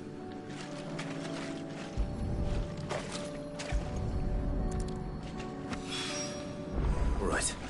That should do it.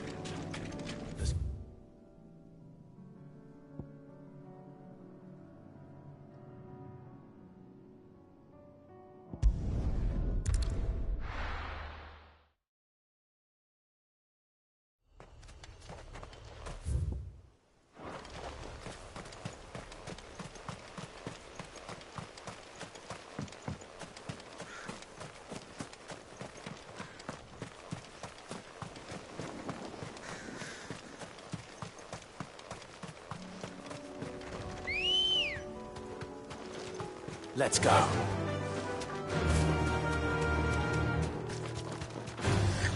Time to fight.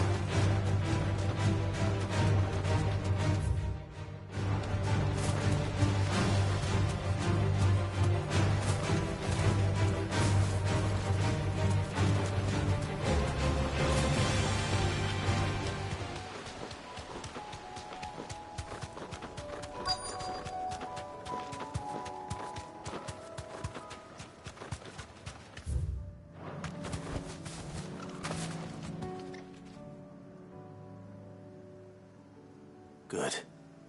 They haven't broken camp yet. How did Doris come to know a slaver, I wonder?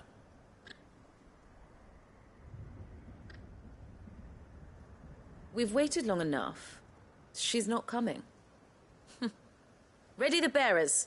We're leaving. Back to civilization, is it, Mom? With all haste, lest any of you lackwits start talking like these feckless bumpkins. I presume your men are ready. We've suffered too many delays as it is. Any more, and I'll be docking your pay. Yes, Mom. Oh, but before you go, it appears we have company. Kill him. You're welcome to try.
So much for your escort. You'll forgive me for not avenging my men. I'm not the swordswoman I used to be. I surrender. Do with me as you wish, Sid the Outlaw. Sid! Ah, Doris. I take it you're not here to rescue me from our brooding renegade? You know, I always wondered where you'd vanished to. But casting your lot with this criminal of all people... Better fighting for a cause than killing for coin. I'm sorry, Sid. I should have told you sooner.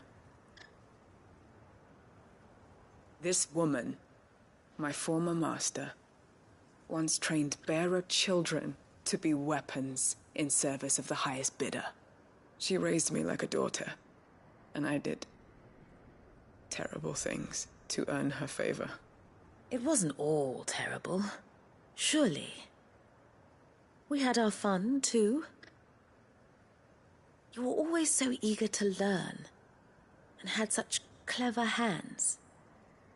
All my other children took either to the blade or to the books. Always either or. But you proved yourself a master of both.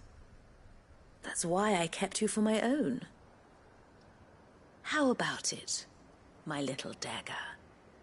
Care to swear that blade to me again? I never swore my blade to you, nor will I ever. I fight for a higher cause, to liberate the bearers of this world. Farewell, Master. Thank you for making me the weapon I am. You always were a righteous child. Perhaps that's the reason I loved you so.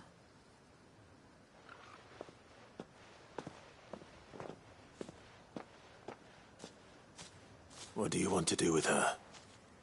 I am not the killer she wanted me to be. Not anymore. And she no longer has friends in high places.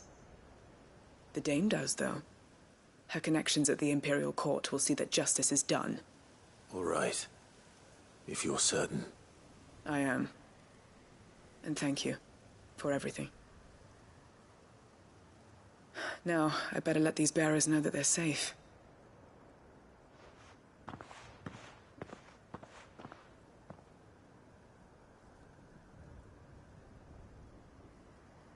And I should head back to the hideaway and put Cole's mind at ease.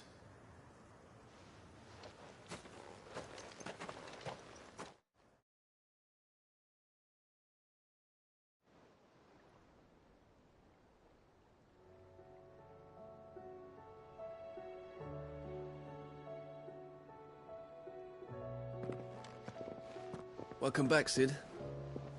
Doris's message just arrived. I hear you saved more bearers from being smuggled across the border. With any luck, they'll be joining us in the hideaway shortly. Oh, and your letter. You don't need to worry about Doris anymore. I'd been hoping as much. She mentioned one or two things in her report. So the slaver we'd been chasing all these months was her former master. Wish I'd known. She's been arrested, by the way, over in Sambrek. Went quietly, or so we're told. And she won't be getting off lightly. The Empire may have no love for bearers, but it's none too fond of black market traders either. Can't have been easy for Doris. I'm sure it wasn't. But don't worry. She'll be all right. I hope so. Suppose you should know, eh? You had quite the past yourself before you came here, or so I understand. Anyway, thanks again, Sid.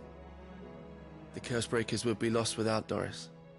And you, of course. Keep up the good work, Cole.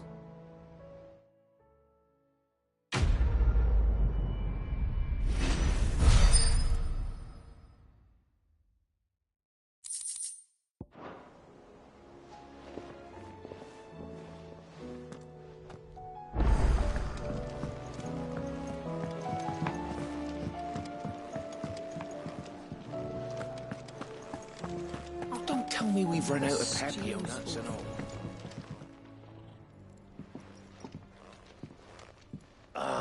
The man himself. We were just about to make a start on that sword I promised you. It's funny, but none of this would have been possible without your help. You remember Camille? We'll be using his leather work for the grip. The steel, meanwhile, will be tempered in a fire, burning the cinders you charmed out of old Zoltan here. And that whetstone from the Outer Isles, that'll be what gives the blade its edge. And the final flourish will be my talented colleagues' engraving. A team effort led by the greatest blacksmith alive. Now, save that talk till the thing's finished, yeah? Right. I'm ready if you are. To the bellows it is, then.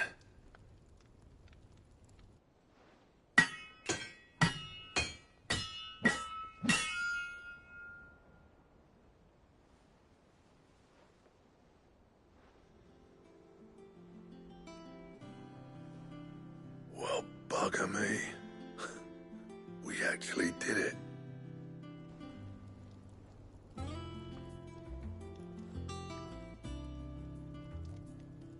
The sword to end all swords. Ragnarok. It's quite something. I, trust you'll take good care of it. Thank you. Both of you. So, Does this make you pair the greatest craftsman alive, then? This? Nah. This was just following the footsteps of the greats of old. It'll take more than that to earn us our place in history. But we're up for the challenge. Here. A list of materials. Zoltan and I got talking on the long road back from Dravost. We reckon with those items there, we could craft something even better than the Ragnarok. Something worthy of a legendary outlaw like yourself. That's a weapon I'd like to see. You leave this list with me. I was hoping you'd say that.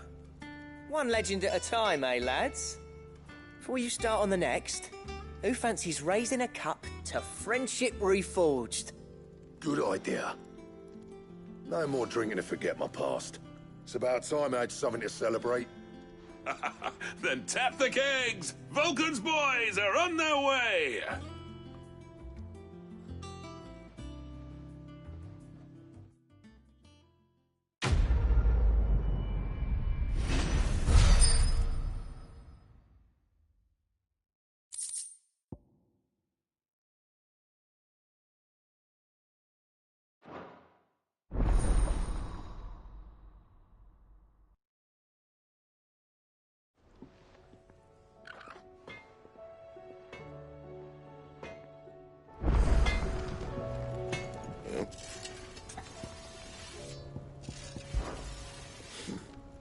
And if it hadn't been for you, we wouldn't.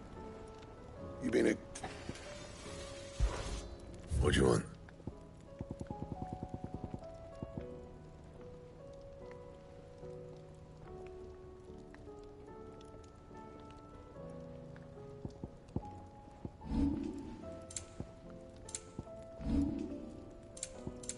And?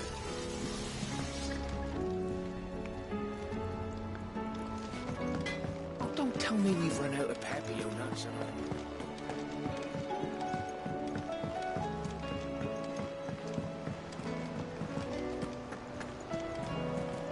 Covered in nicks and lumps, the lot of them. It's a wonder they can still walk.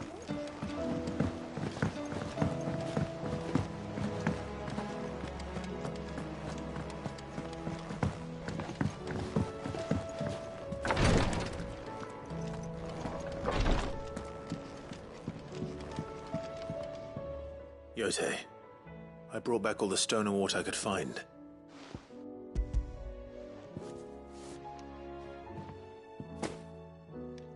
Yes, my lord. Thank you.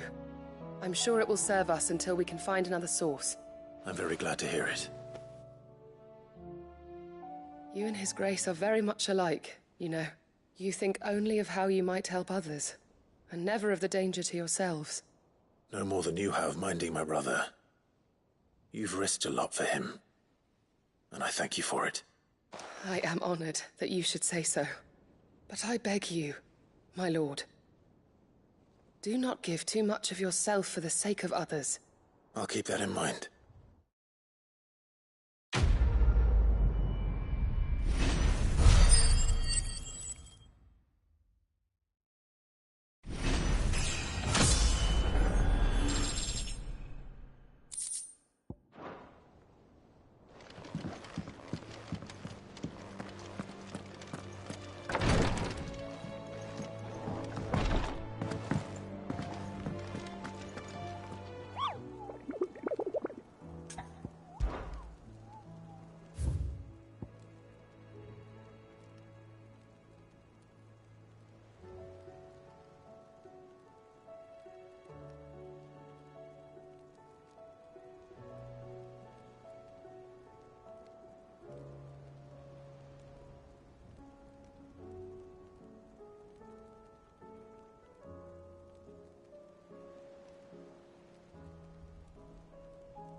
How do you split the sea?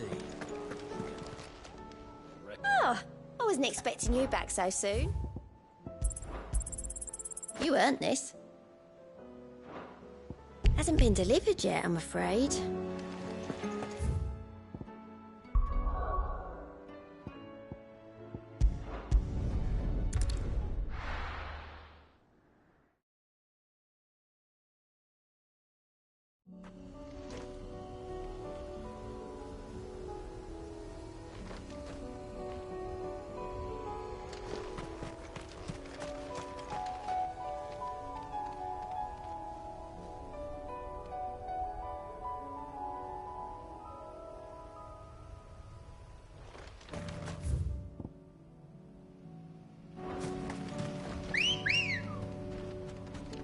Ready, girl? Fly, Ambrosia.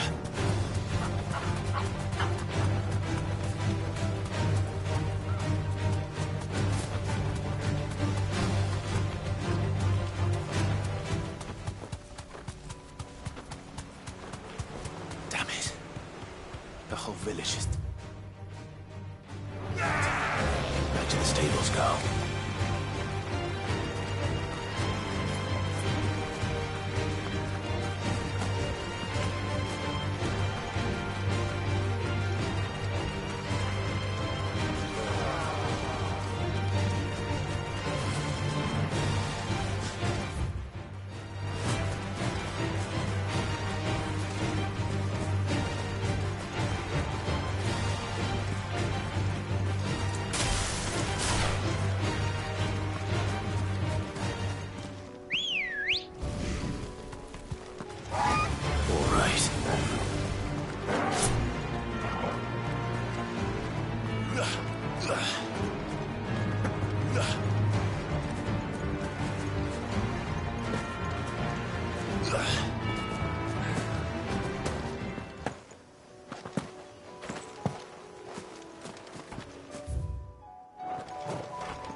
That's all of them.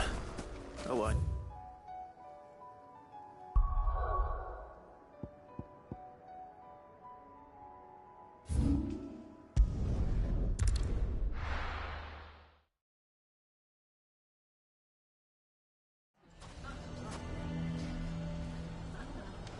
Why the hell would Victor take the bearers?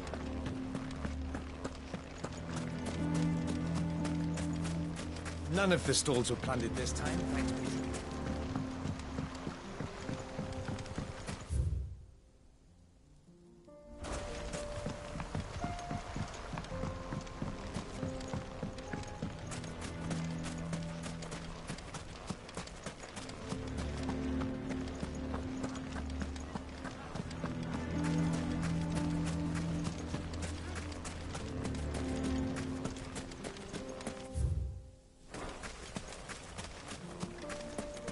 How the hell did that bastard get through the desert gate? Where were the guard?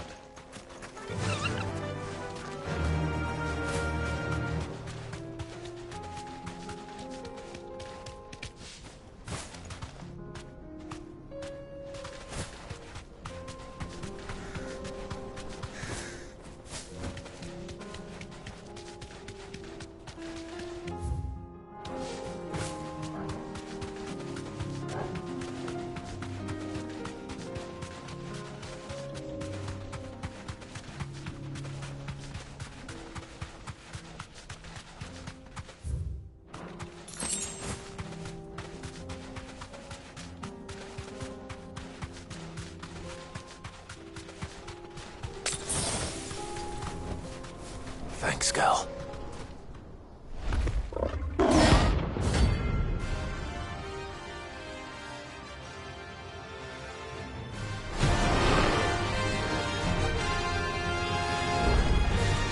We're not gonna outrun this one. Stay close,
On someone your own size.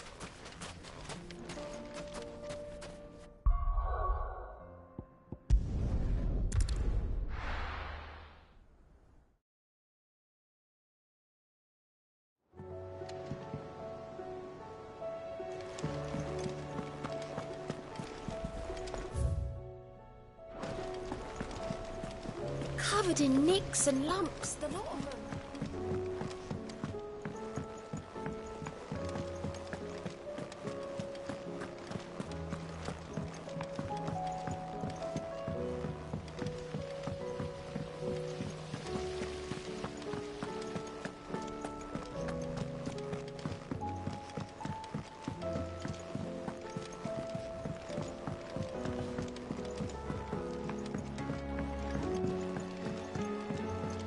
How was she?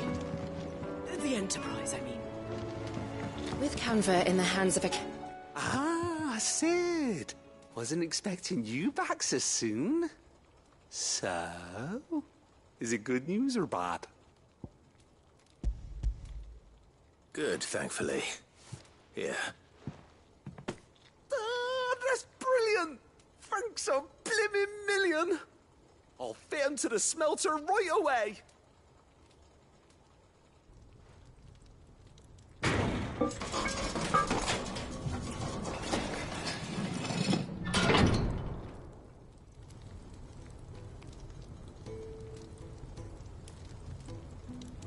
May I present to you the Telemon Furnace? Ain't bad, is she? She's a beauty. You saved my bacon again, Sid, and I ain't about to let your good deed go unrewarded. It's fine, really. My bag's flexible enough already. Oh, don't say that. I'm sure I can make a few improvements to it yet. You could just buy me a bigger... How about that clasp? Looks a bit stiff. Reckon you could loosen it up and make some more room? And I reckon I know how. With a new alloy we've been working on. The Telemon Furnace was just what we needed to perfect it. It's a metal, see? So it's lovely and strong, but it's also, well, stretchy, if you can believe it. Stretchy metal. Well, if you insist. That is the spirit. You'll love it, I promise.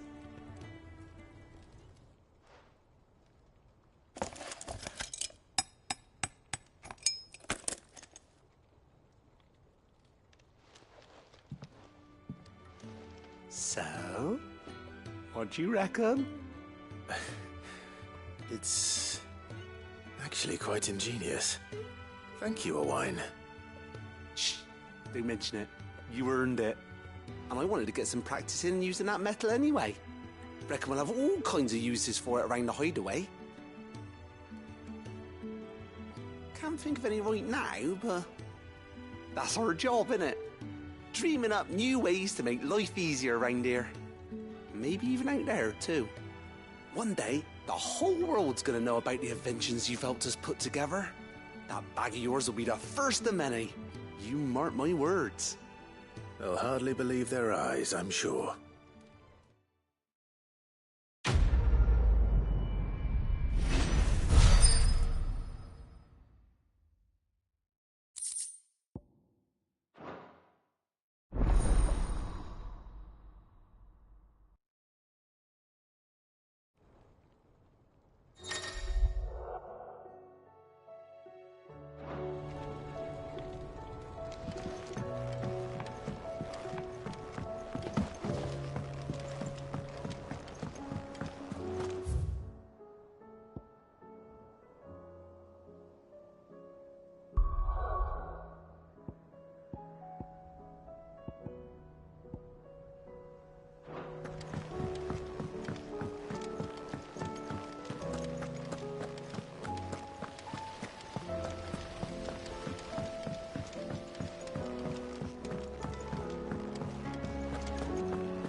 How do you split the sea?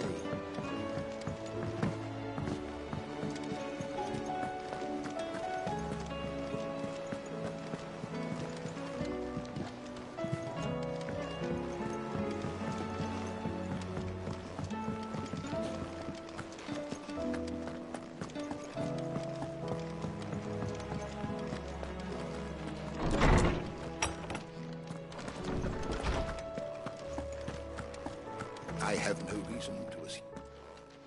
Clive, You must listen to this. Lawsman, tell him. Do you recall when we spoke before on the divinity of Ultima? Well, it inspired me to delve deeper into the subject. And what I discovered appears to agree with the findings of His Grace. You will recall that my quest to uncover Ultima's origins began with the mural at Phoenix Gate. But while I've always known it to be important, its secrets have heretofore eluded me. Now, however, I believe I know where to find the more complete example, one that will reveal all we seek. Master Clive, have you ever in your travels chanced to hear of the Circle of Malleus? I would think not, if you have. But there was once a time when the faith flourished, the oldest known religion in the Twins, and though its popularity eventually waned on Storm, hints of its dogma remain embedded in more modern faiths such as the Crystalline Orthodox. Wait, you said it waned on Storm. What of Ash? Religious monuments are often torn down or repurposed when new faiths rise to prominence. But if no new faith arose, then perhaps the ancient temples might still stand. And so, you see now why I must accompany you to Waloed. It would appear the past still has much to teach us, though in this case, it would not have been possible without the musings of Moss. To think that you carried a copy of my old mentor's chronicles all along. I am relieved to discover it in good hands. I shall guard it with my life. Joshua, if you're finished here, join me in the ale hall. I need to speak to everyone before we leave. Right away.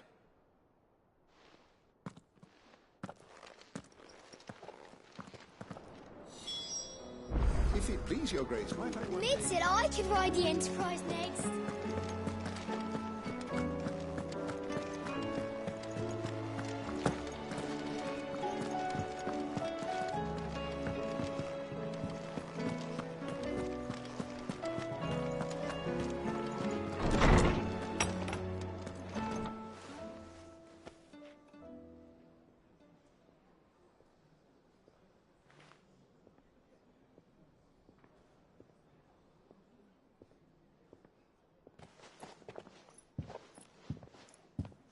My apologies.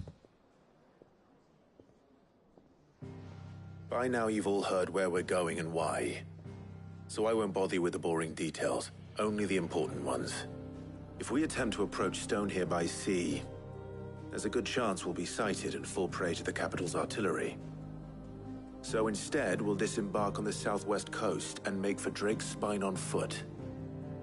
I say we, but it's highly likely the entirety of Ash is under the rule of Ultima.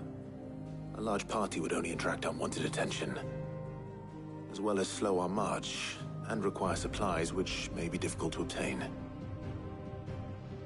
Only Joshua and I will be going. And a scout.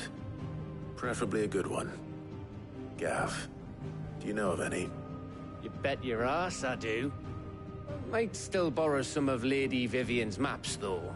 Just in case, like. Once you've dropped us off at the Shadow Coast, you need to retreat into neutral waters, fly merchant colors, and stay inconspicuous. If you sense any danger at all, you leave us behind and return to Storm. Inconspicuous is my middle name. But like hell am I leaving anyone behind. The ship ain't going nowhere till your scurvy mugs are smiling on deck.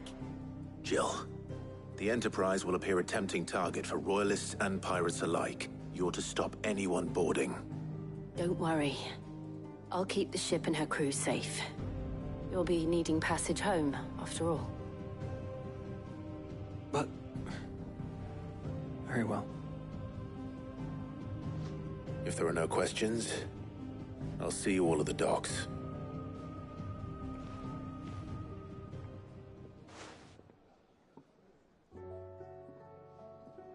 Let me know when you're leaving. I want a word before you go. Of course.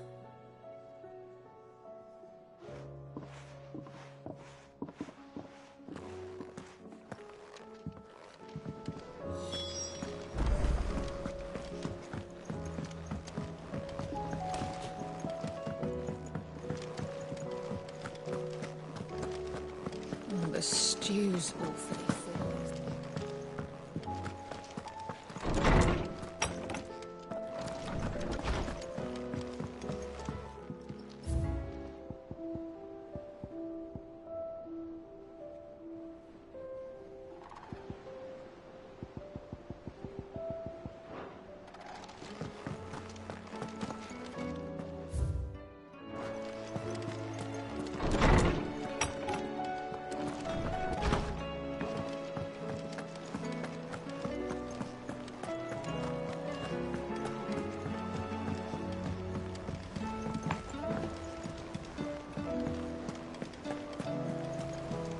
Covered in nicks and lumps, the lot of them.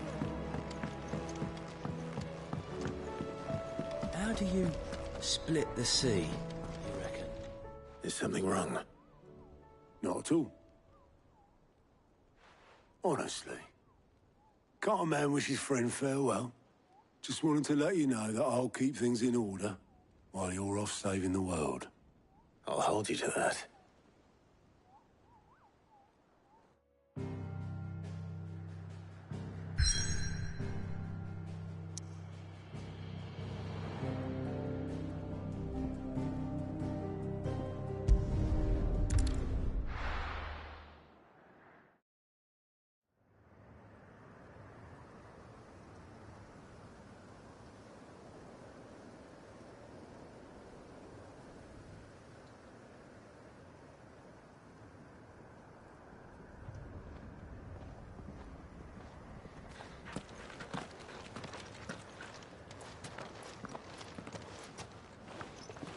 Reckon it'll be a long walk to the capital if we follow the cliffs. I'll scout ahead, see if I can't find us an inland route.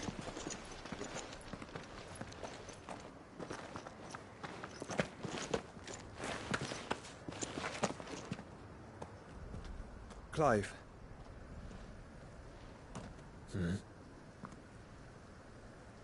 There's something I've been meaning to ask. You took her icon, didn't you? Yes, I did. She understood.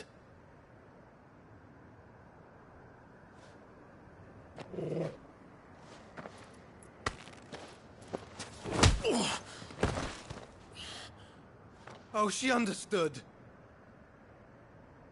Understood that you decided to save the world all on your own, and that you'd die without her power. How dare you make her choose? You knew damn well she'd never refuse you. But I will. You can't keep pushing us away, Clive. The world is ours to save, not yours.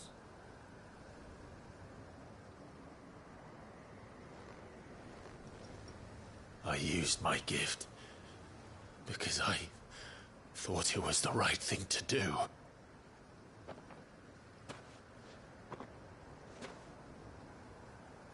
And you truly believe this will save you?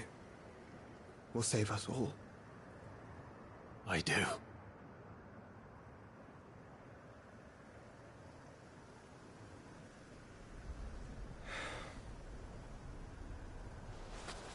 Then so be it.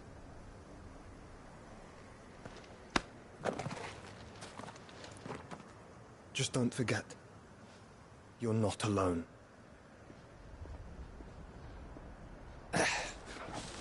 Think I found us a trail. Did I miss something?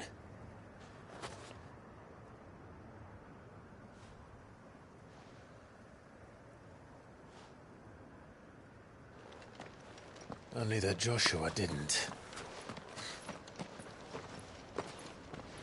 I don't get it.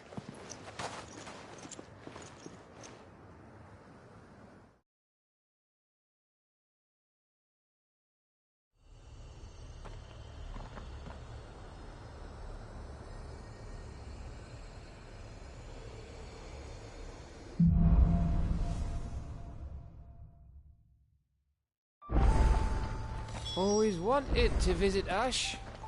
We're in Waluda territory now. Don't expect a warm welcome. Oh, I don't know, Clive. That castle over there looks inviting enough. Shall we sample its inhabitants' hospitality?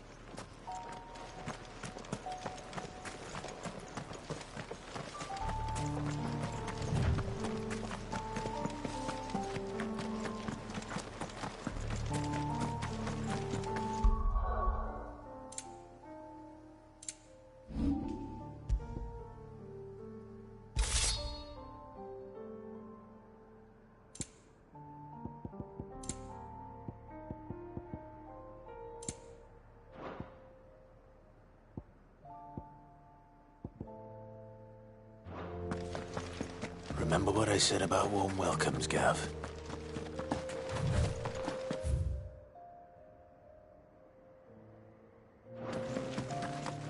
Oh, this place is as dead as Grieger's ghost.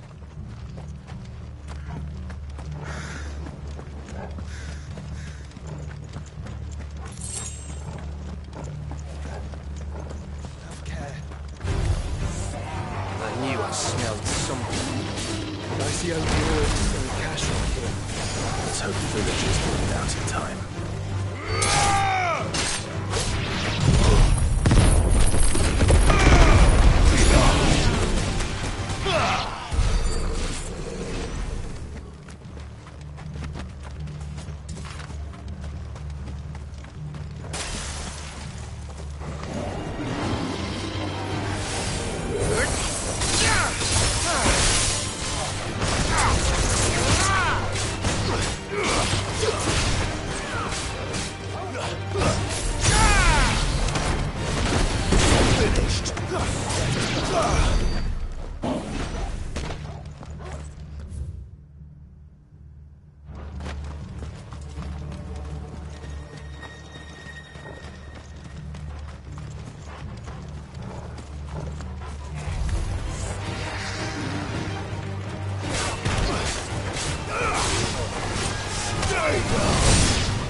All over again. Where the hell are the royalists? Seems you were right about that welcome after all, Clive.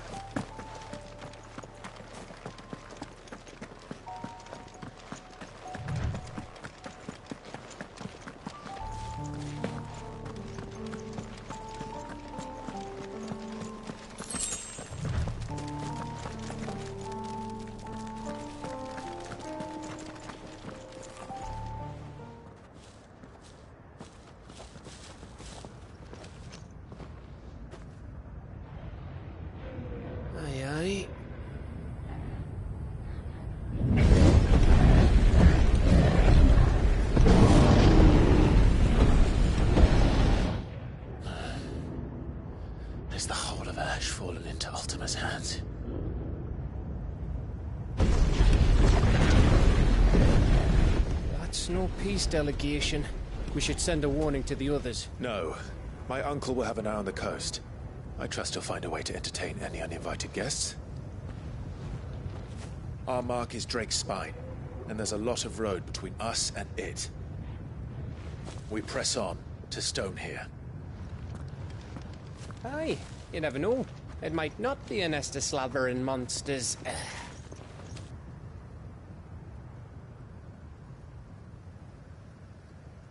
Clive, you must go on ahead without me. This stronghold is as old as Phoenix Gate, perhaps older.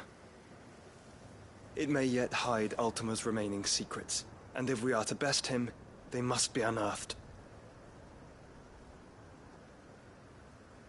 All right. Stay out of trouble. I always do. Mostly.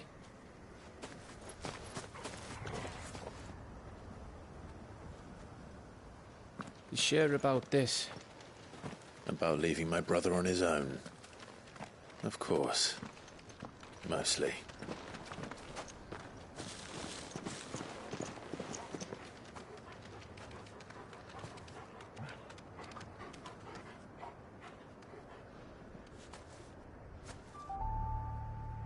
Lady Vivian's map is so old it's hard to tell which way is up. But if I'm right, we're not far from a village called Eastla. Then we make our way there, resupply, and wait for Joshua.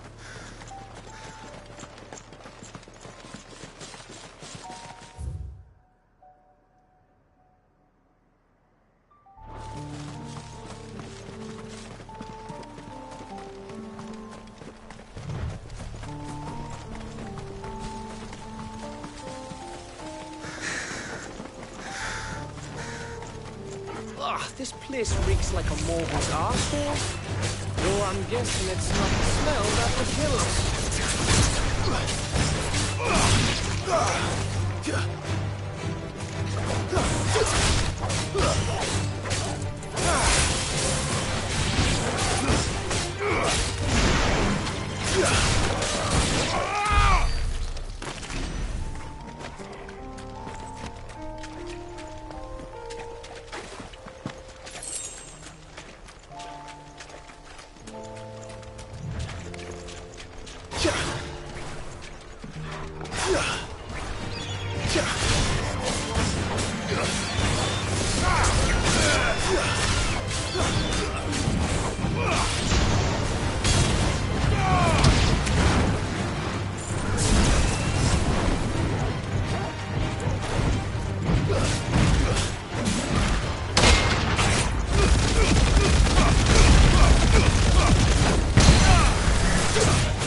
Needed that.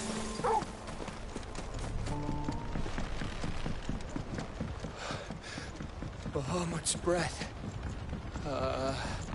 Don't look down, Torgal.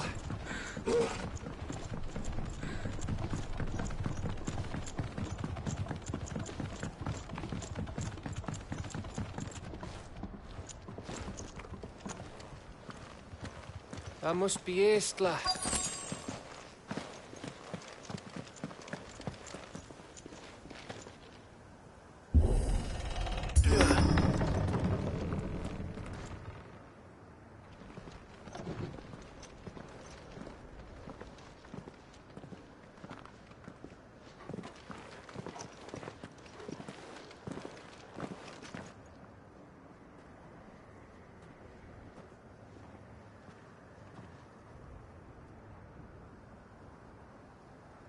What do you think, Clive? Then we're too late.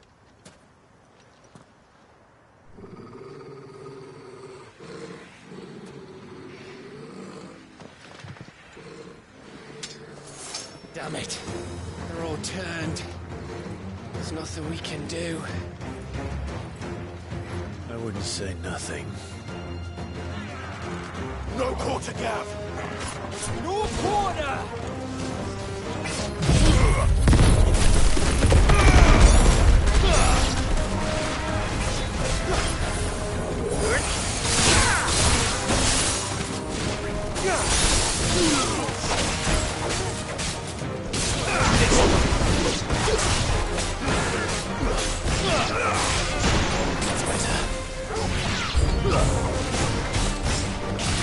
Think all the villages in Ash are like this?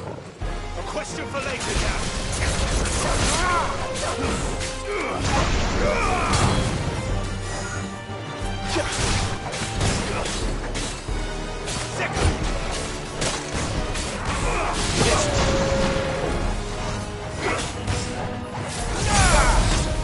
Titan!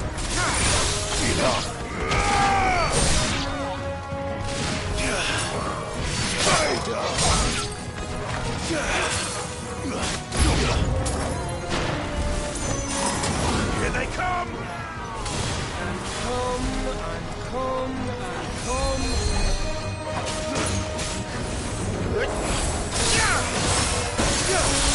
It's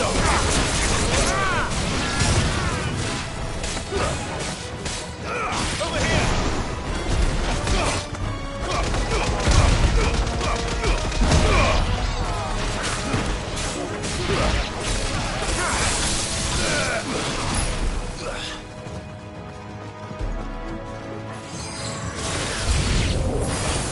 I don't want to die here, Clive! Then don't!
Gav. Gav! Don't tell me there's more of the bastards. Oh, fuck.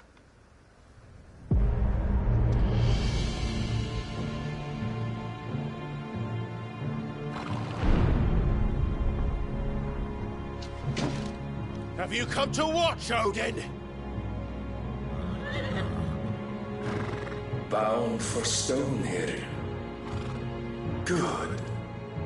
My master awaits you in the capital, though I cannot allow you to attend him in your present state.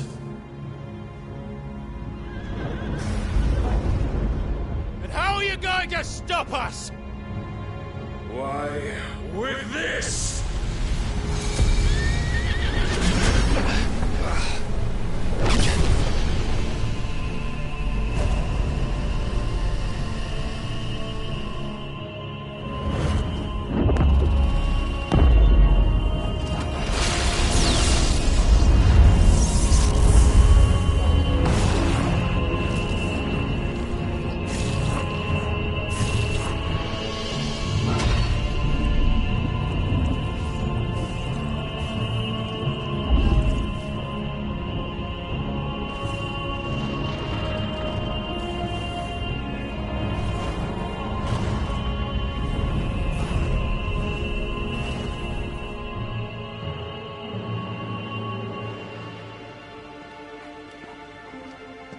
What did you do?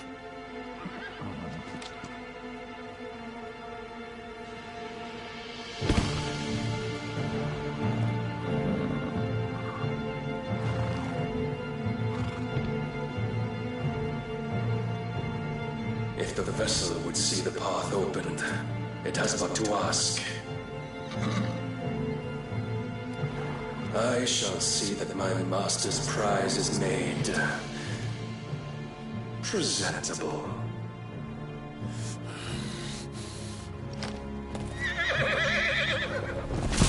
Shit! No!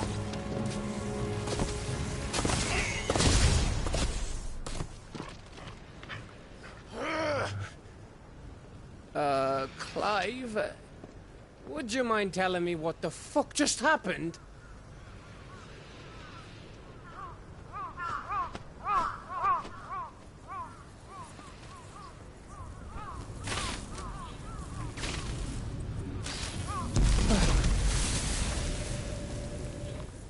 Oh, you've got to be. How are we supposed to get through that? We seek an audience with the king. If His Majesty wants me to come and ask him, then that is exactly what I'll do.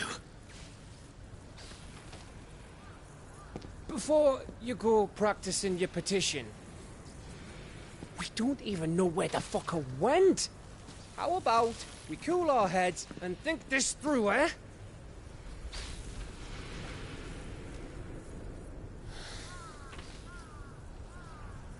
All right. Maybe there's something here we can use.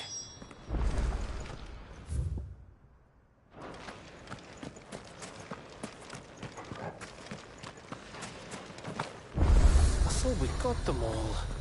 So did I.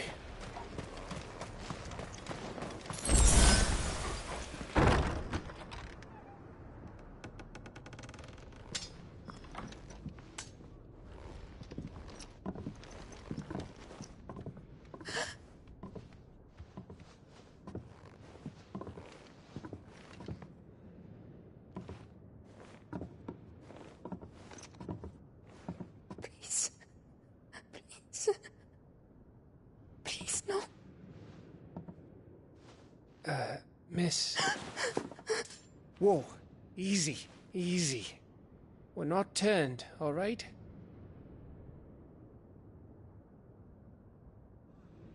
Who?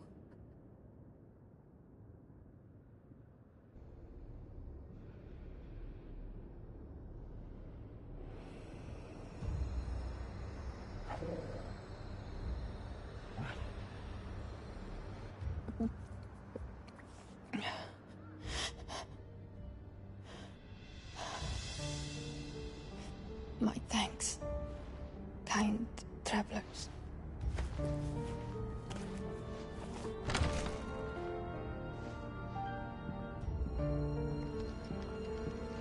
Edda, forgive me for asking, but what went on here?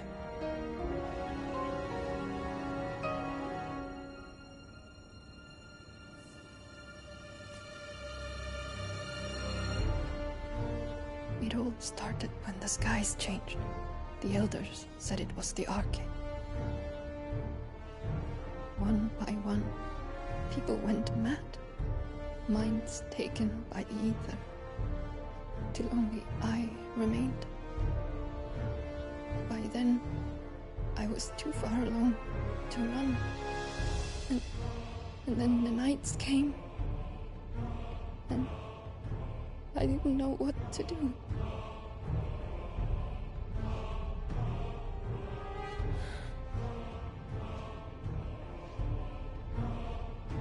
And this, Arcade is... Just a story. Something our grandparents told us when we misbehaved. About how the heavens would grow dark before the land took her last breath. The end of the world. You said the others went mad. But where did they go?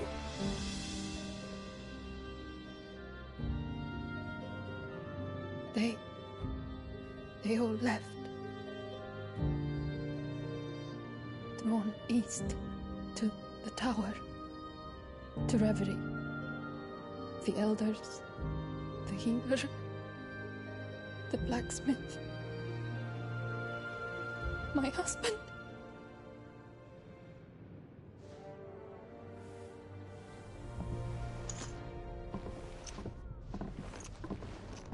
You thinking he did this?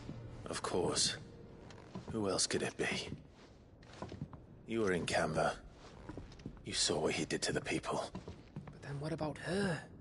How come her nut hasn't cracked? The baby, perhaps? Could be protecting her from the ether. I can't think of any other explanation. You mean... it's a bearer? It won't matter what it is once Ultima's magic takes hold. Time's running out.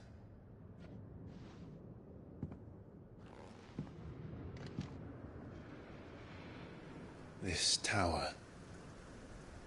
That's where we'll find the king.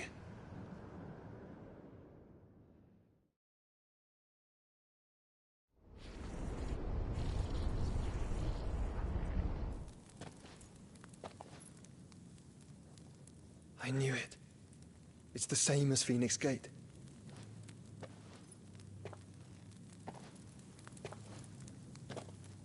Which means at the end of these stairs should be...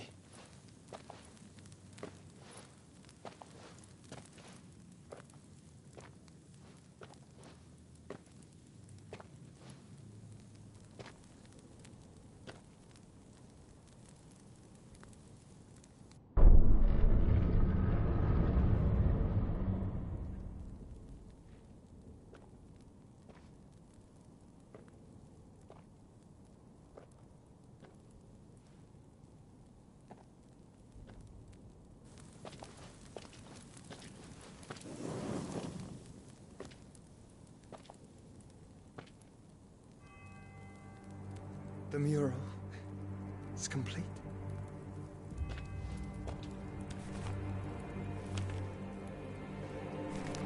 Ultima and his vessel, Ifrit. Garuda, Ramu, Shiva, Titan, Bahamut, Odin. Even Leviathan the Lost is here. But where is the Phoenix?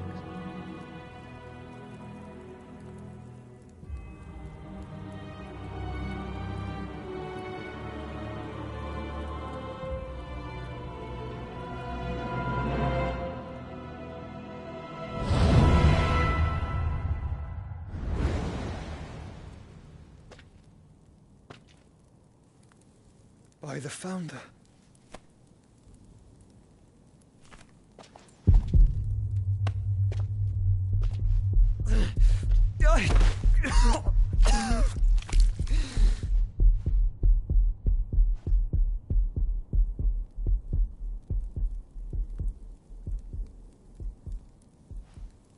So that's what you want, isn't it, Ultima?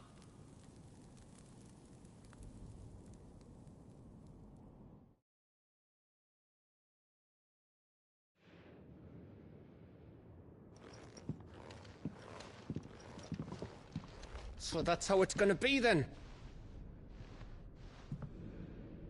I'm not asking, Gav. I need you to stay with Edda. What? I must do this alone. If I don't return, you're to find Joshua and make for the Enterprise. Understood? Aye.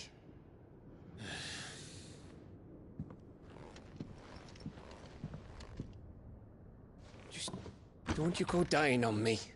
Sid's name suits your miserable mug better than mine. Don't worry. I haven't finished with it yet.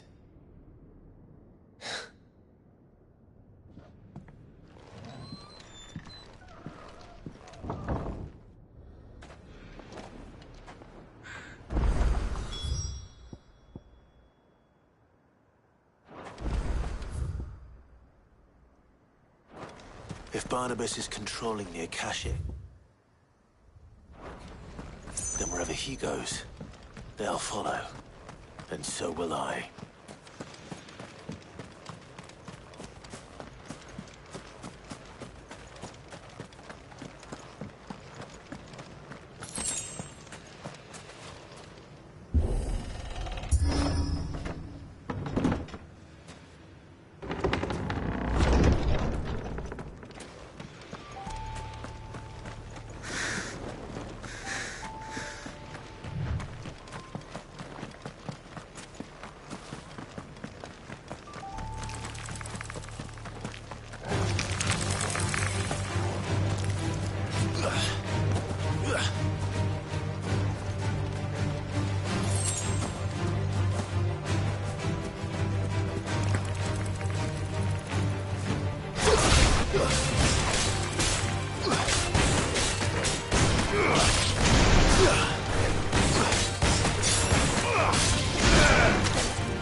Well done, Torgal.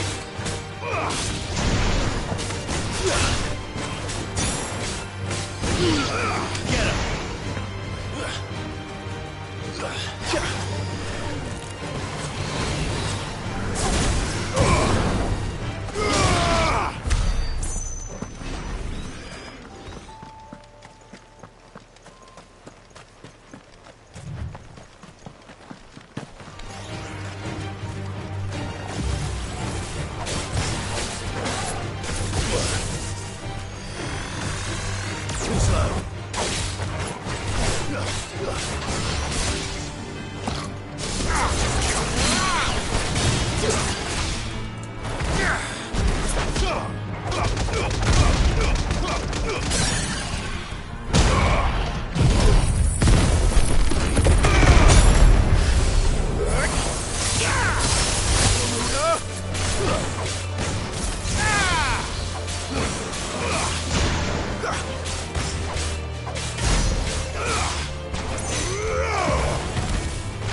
This is it, boy.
I've come for you, Barnabas.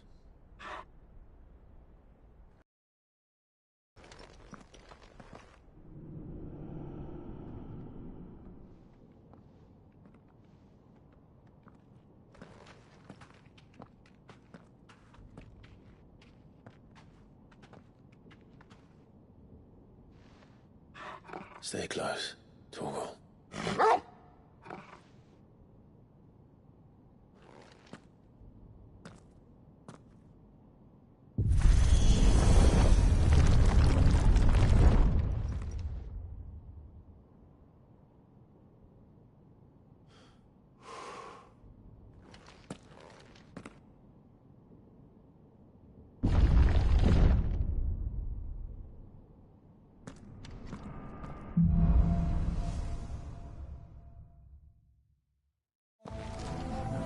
The tower.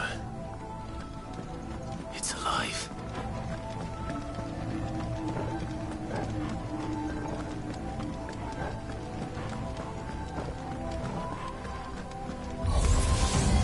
More echoes of the fallen. They seem to feed on ether. There shouldn't be any ether. It's over!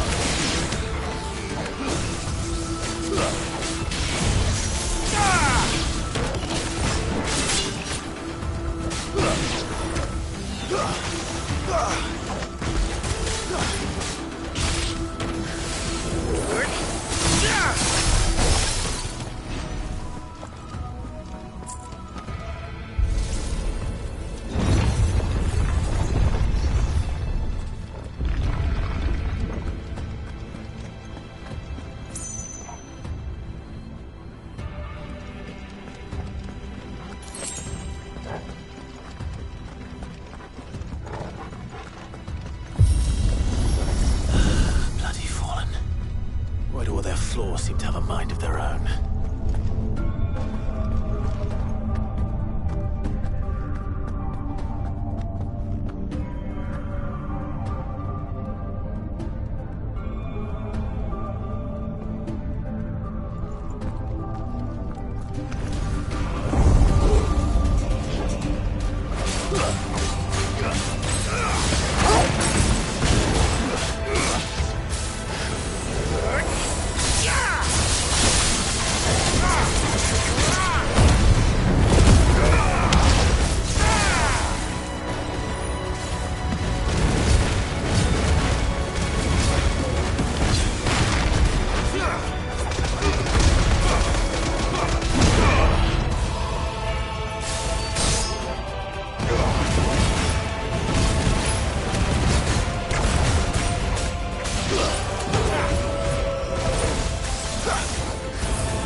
If I were Barnabas, where would I be?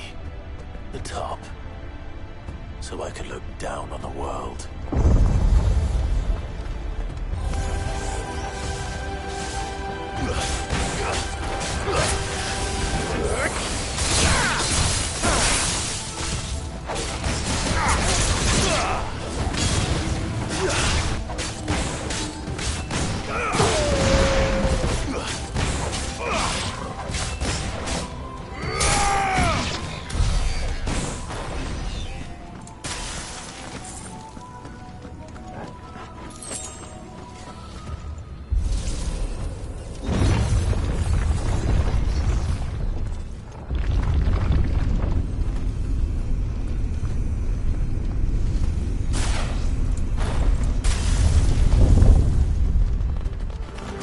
This might take a while.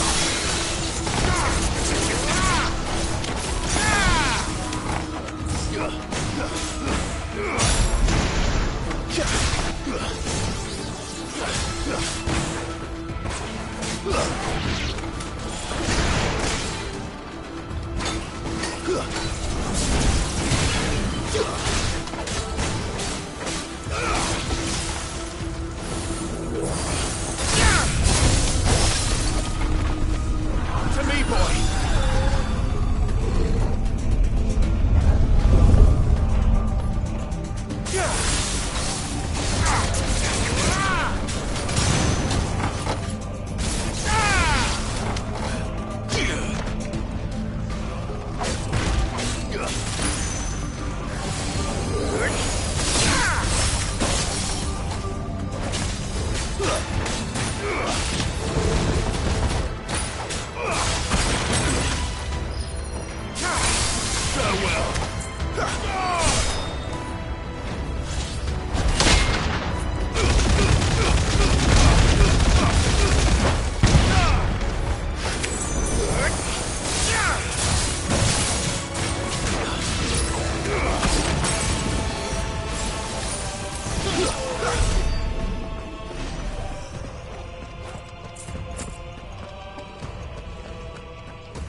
That's new. Though I expect it'll fall like all the rest.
Enough!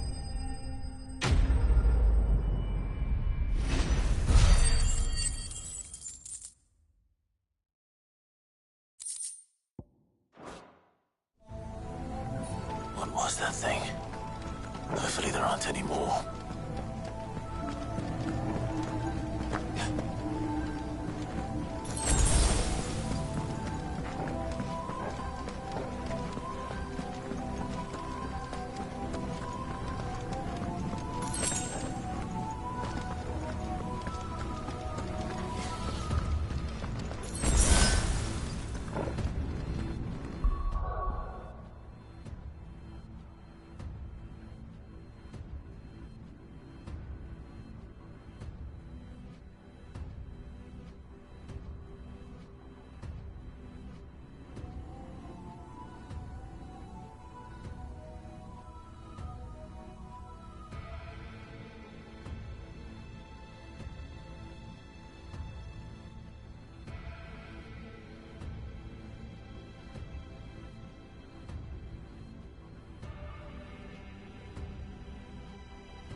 what to do, boy.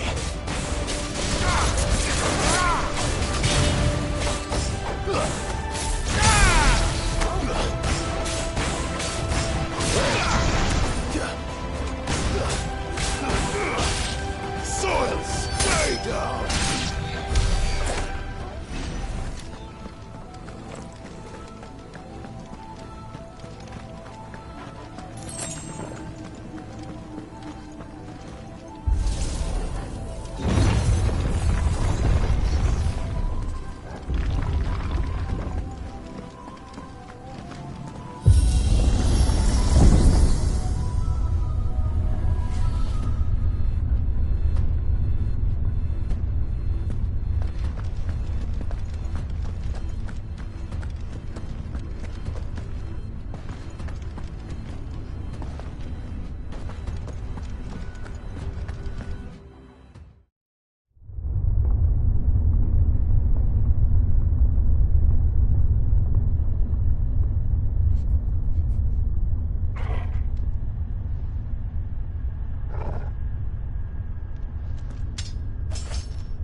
Almost there.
He's here.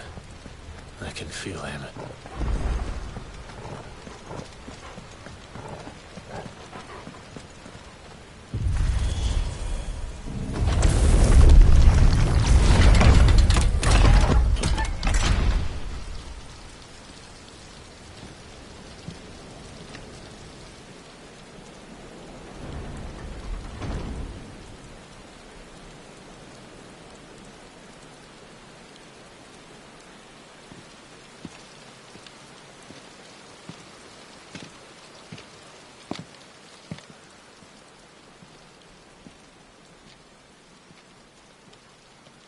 Why?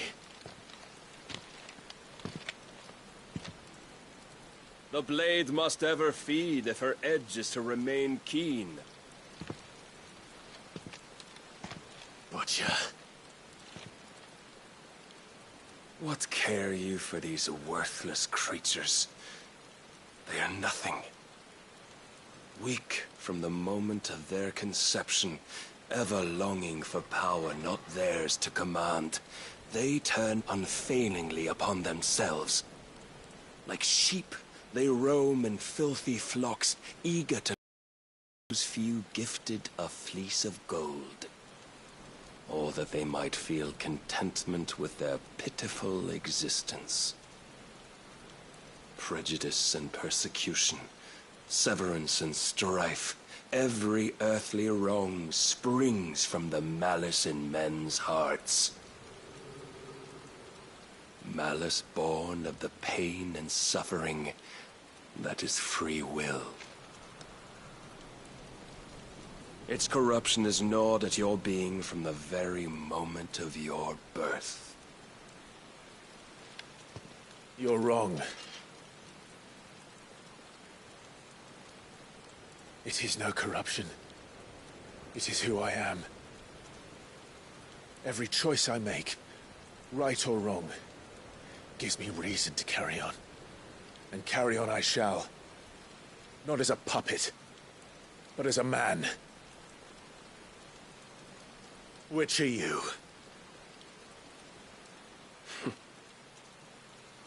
There was a time I too thought those the only choices. What? Long ago, God granted man the gift of magic. And with that gift did he build great civilizations. Yet over time, man lost sight of the gift's true meaning, stepping from the path of shared prosperity to one of avarice. He abandoned his creator for sword and flame, and through his folly, beckoned the blight. Yet, there were those few who refused to turn their eyes from the heavens, and they prayed to God that he might lead them back to righteousness. And the Lord, he did answer. Before the worthy shall the gates of paradise open. And so did I spread my arms to the ether, and cast my soul upon its gentle waters. I gave myself unto him.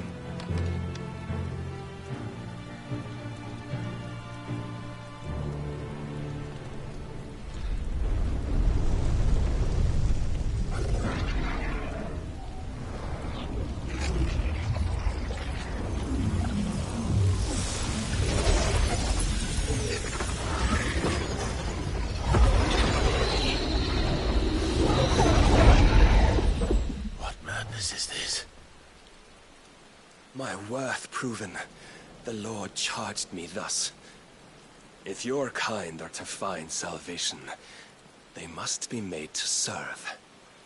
You see, paradise lies but a single step away. Could we only take it? Could we only leave our transgressions behind?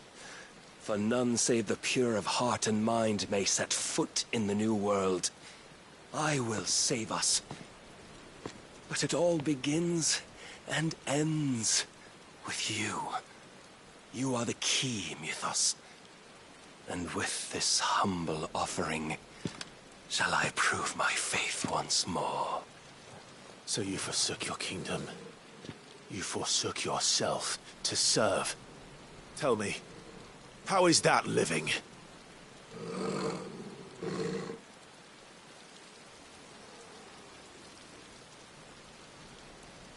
What you seek to provide is not salvation. It's anything but. Life is about always having a choice. Take that away, and we might as well be dead.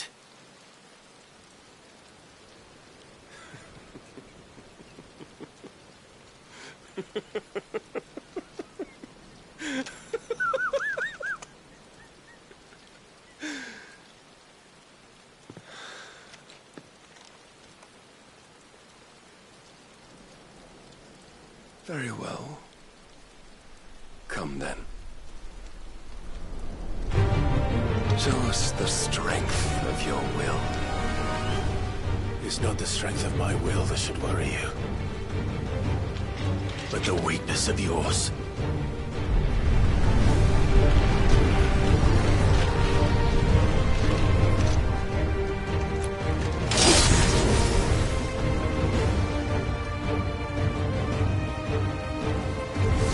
If you think your will the stronger, prove it. By this day's end, you shall know the truth.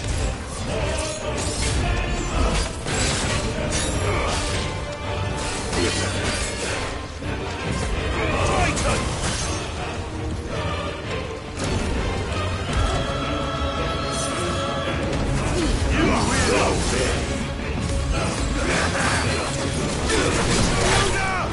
I tire of this. Blessed with the might of a god, yet still you fight like a man. Show me more! Try.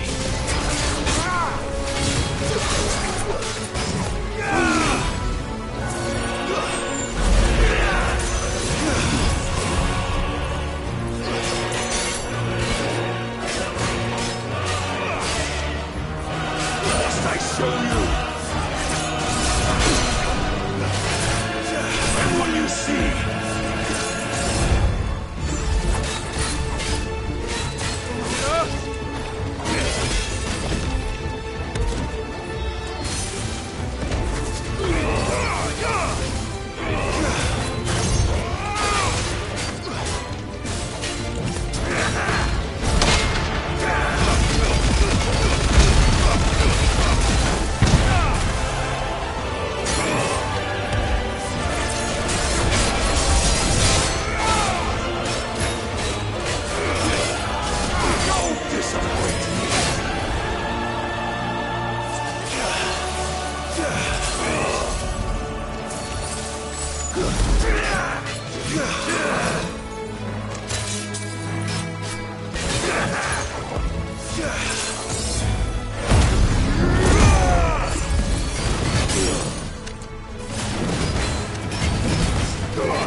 God chose you to serve as his vessel, and you cling to this foolish notion of hope when there is none.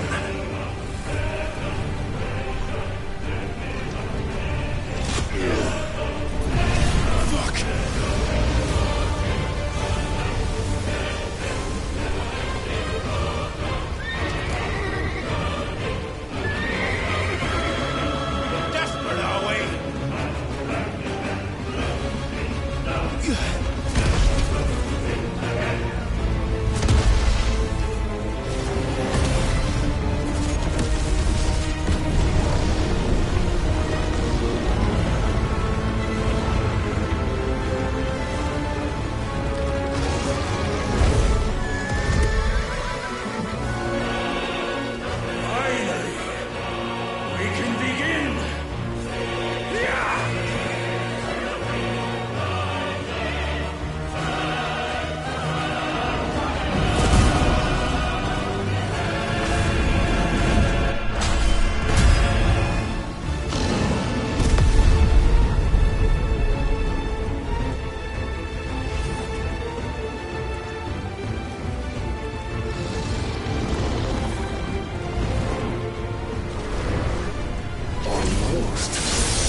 must follow it.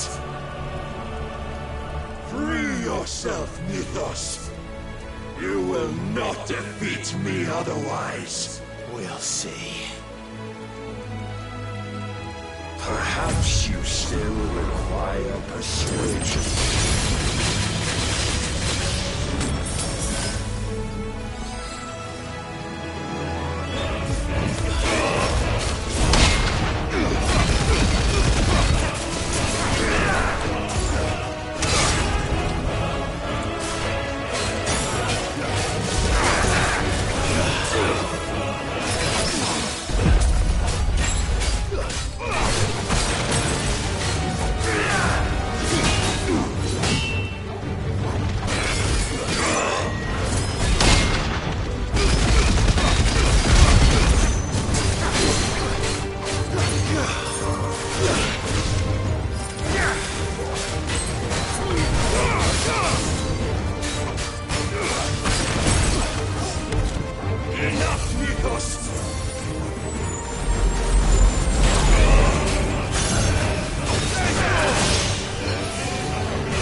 Defeated? You admitted defeat the moment you turned your back on us. When you turned your back on the truth, Barnabas. We are not as weak as your god believes.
What are you waiting for? Men know nothing of strength.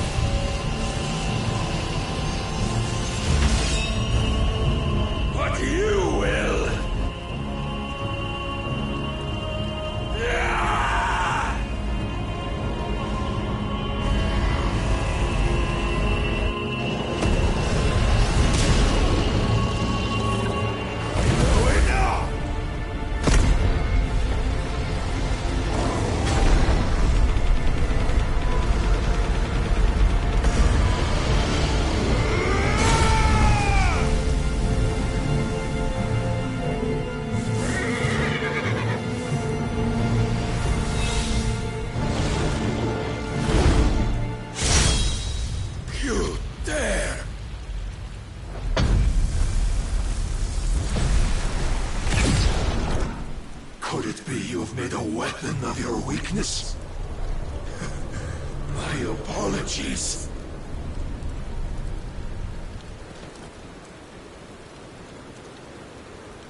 You are not the fool I took you for. And so it ends. No!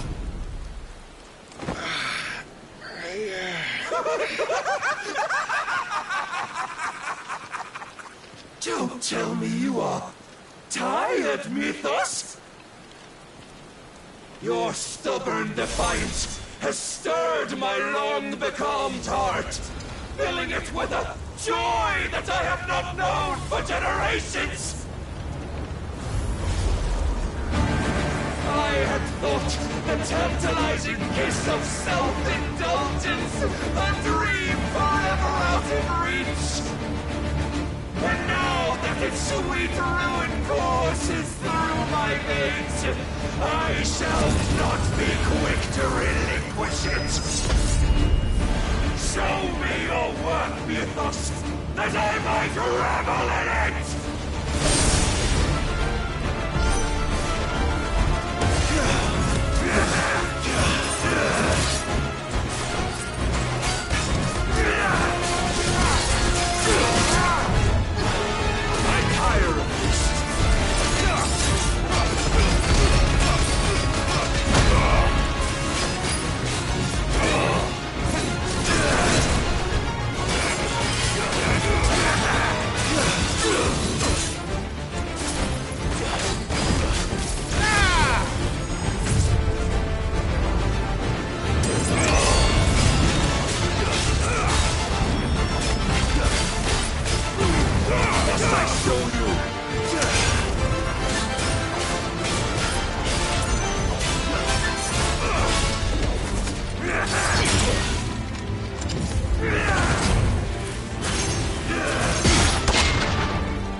I'll never serve your god!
that could wrest it from my head.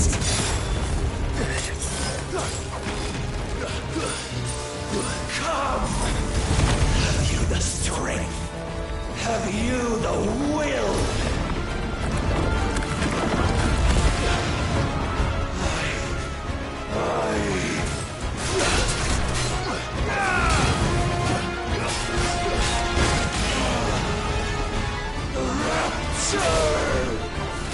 I am yours, Mythos. Claim me as your prize.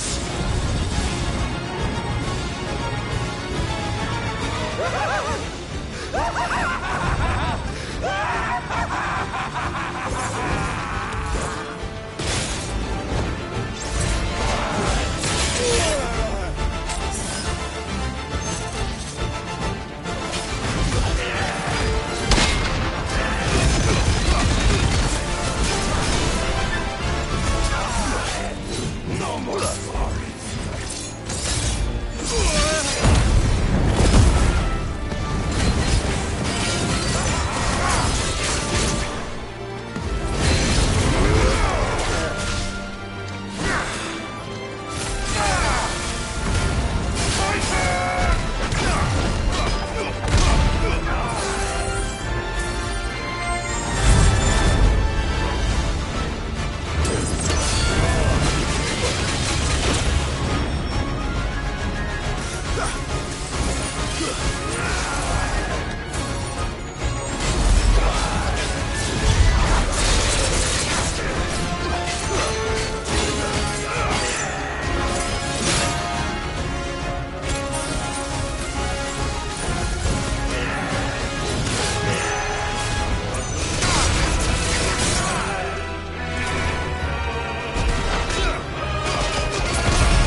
is at an end.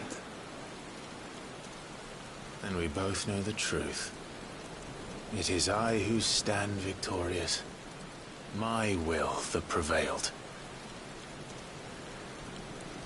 Your will? No. It was his. Clive Rossfield.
Perhaps there is strength in will.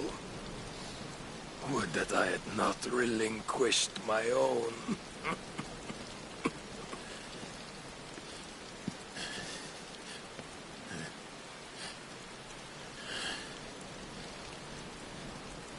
You relinquished nothing.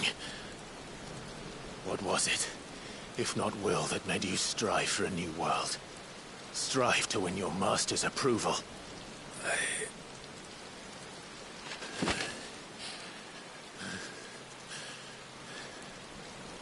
You were shown a fantasy, and you chose to believe it. But you were wrong. There is no world but the one we live in.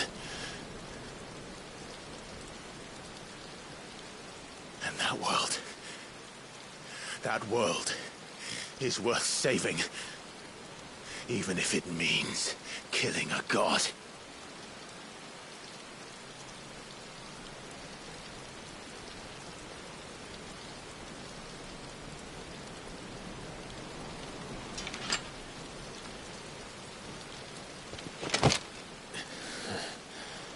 Bold words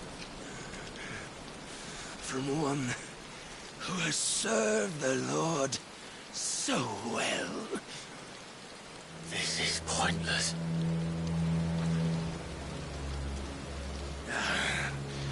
But I almost forgot. I promised that I would make you presentable.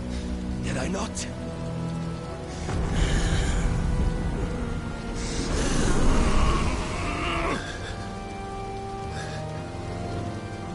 We shall fulfill our destinies, just as the Lord's Mother Crystals have fulfilled theirs.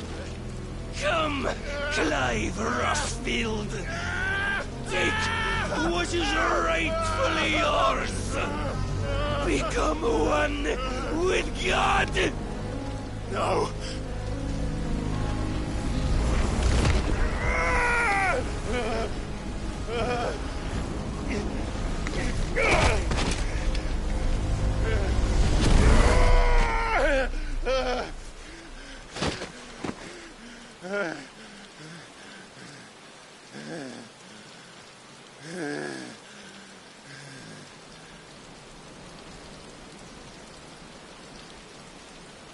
At long last, salvation.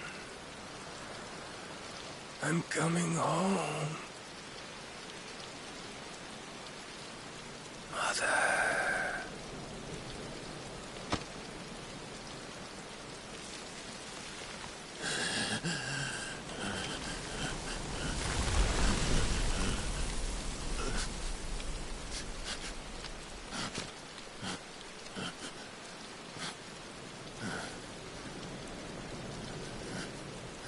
Tell me, how does it feel?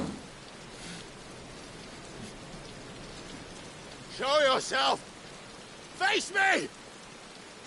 How does it feel to consume your rival's strength, to gorge yourself on their beam, to edge step by trembling step ever closer to the divine? With or without a will, you are still but a vessel, our vessel. Behold, how your body shudders in anticipation of its fate.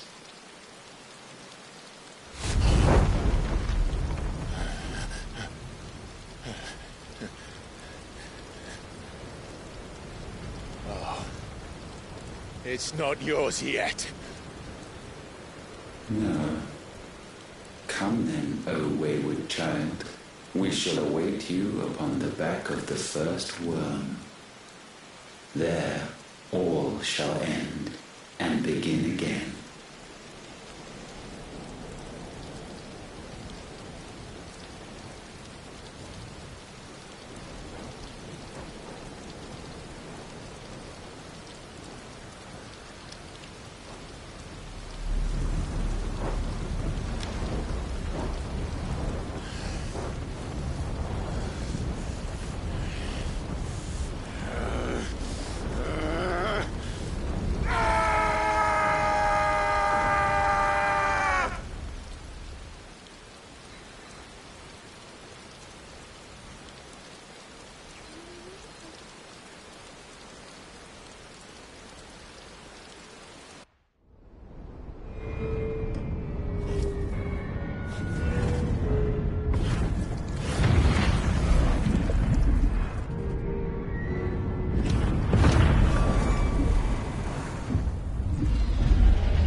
Why the hell is my city calling with a captain? Don't ask me, ask them! Since when was Eugen Hamel one to hide when there was a fight to be had? Since they stripped me of my rank and banished me from the battlefield. Now I'm stuck wiping the backsides of this lot while the city burns and my wife tells off with a man half my age! And then you turn up! What the hell are you doing here anyway?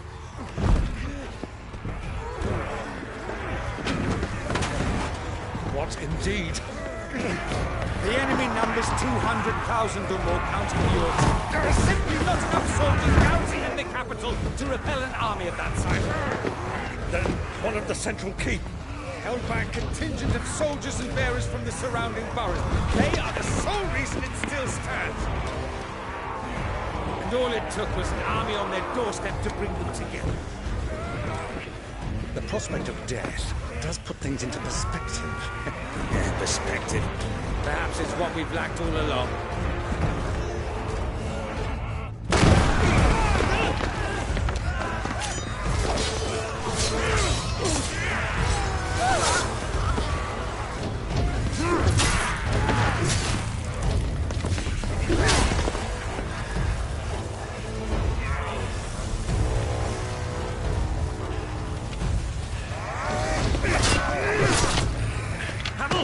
I need you to lend me some of your best men, preferably all of them. My best men? Does it look like I really want? I admit this might not be the most convenient time, but my nephew's in trouble, and I may have already promised him your help. Your nephew, the outlaw? Never! My soldiers have better things to do than die for nothing. Then you and he are of the same mind. I fights for the opposite. He fights for a world in which we shouldn't have to live and die for nothing. And he fights today to give us all a chance of a better tomorrow. Be that as it may, handful of men cannot stand against a kingdom!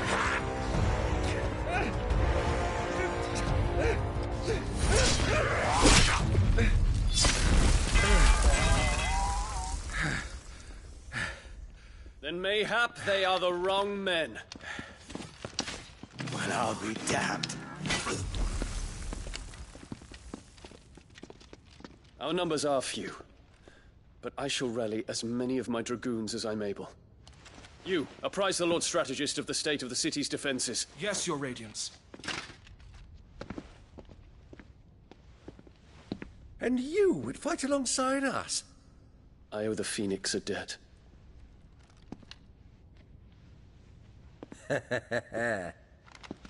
Does this vouch for my nephews? Aye, but I still have my doubts about you. Which we can discuss later. Indeed. You said you had men garrisoned in the keep. Captain, do you know how many yet remain? Allow me to confirm. Commander? Whatever their number, Randalar will be needing Gather the them bodies all. and build a pyre in the courtyard. Quickly. Terence. My lord.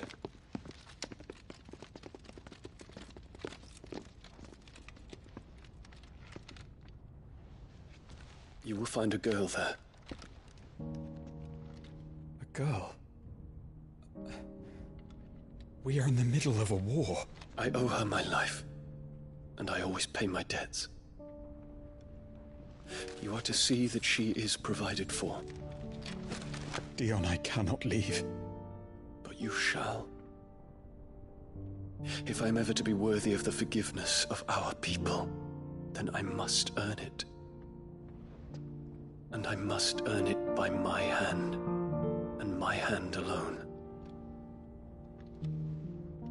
Know that I do not ask this lightly.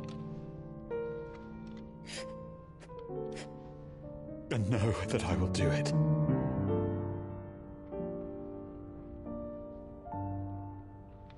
Farewell, Terence.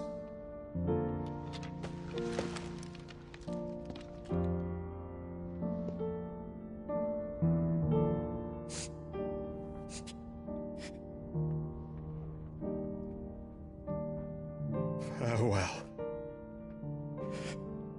my prince.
Clive. Thank fuck.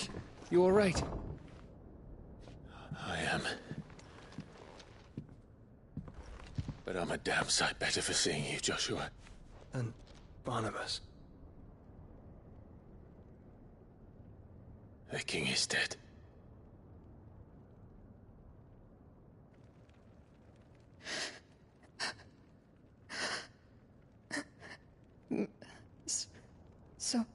So they're all...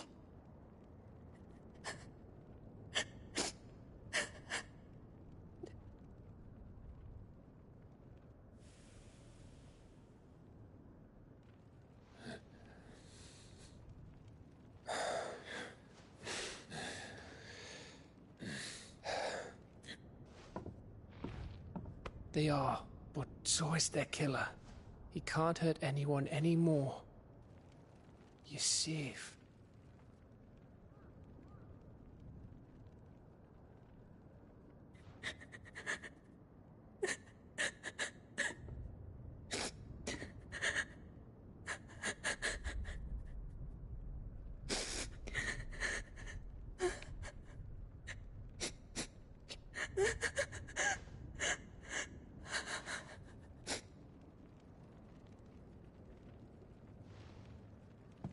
Gav, we need to talk.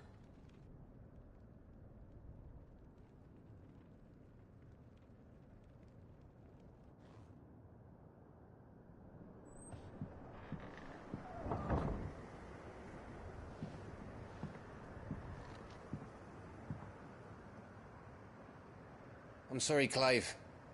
You know I want nothing more than to go with you. I do. But I'm glad you're heading back to the Enterprise nonetheless. And not just for Edda's sake. Our people need to know what happened here. You can count on me. As can she, I hope. Thank you, me lords.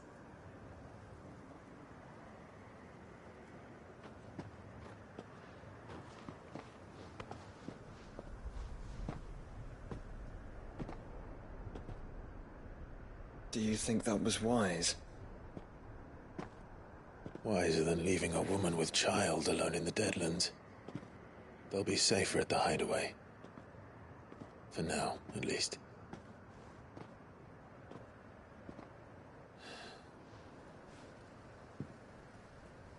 This land is overrun with Akashic.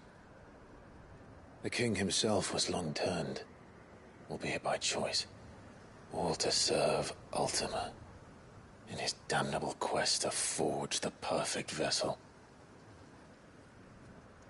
The chaos Barnabas wreaked upon nation after nation. How many were killed for this? He didn't consider it killing.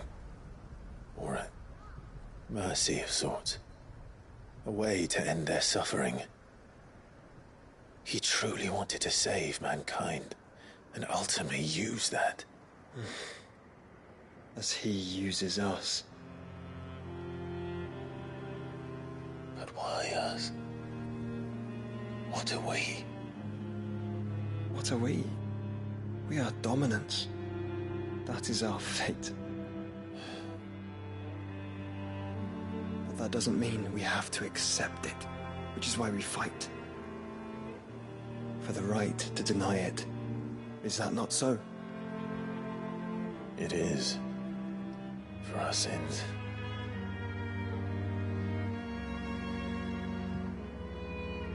Barnabas said something else. That the Mother Crystals were Ultimas. Ultimas? Are you certain? We know that the Mother Crystals have been leading the land of Ether.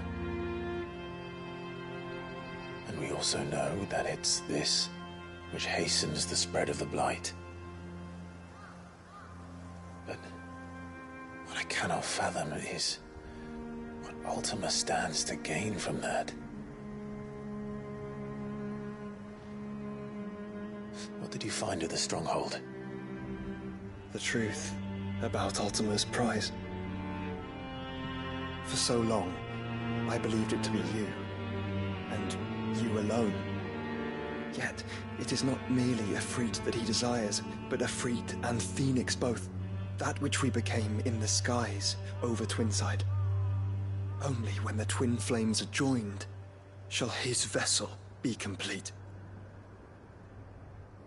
Quite why he needs a vessel is another question. Unless there is something he cannot achieve without one. Something his immaterial form precludes. Something requiring an unthinkable amount of ether and a body resilient enough to channel it.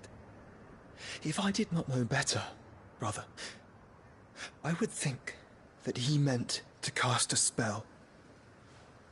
A spell 1,000 years in the making. A spell to end all spells. And he cannot do it without us. Nor without the Mother Crystals. But if we destroy them all, we will stop not only the Blight, but Ultima as well.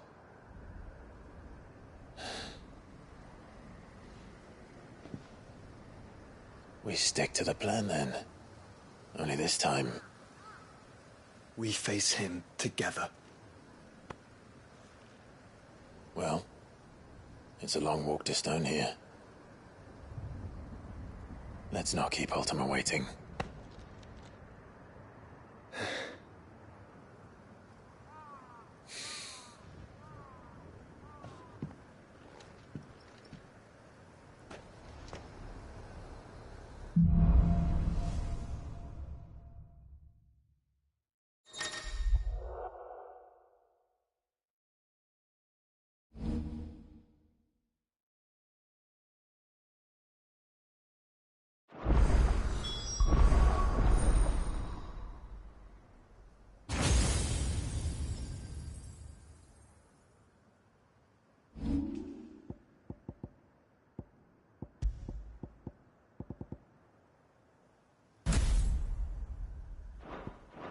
When Barnabas fell, his magic died with him. The road from here is barred to us no longer.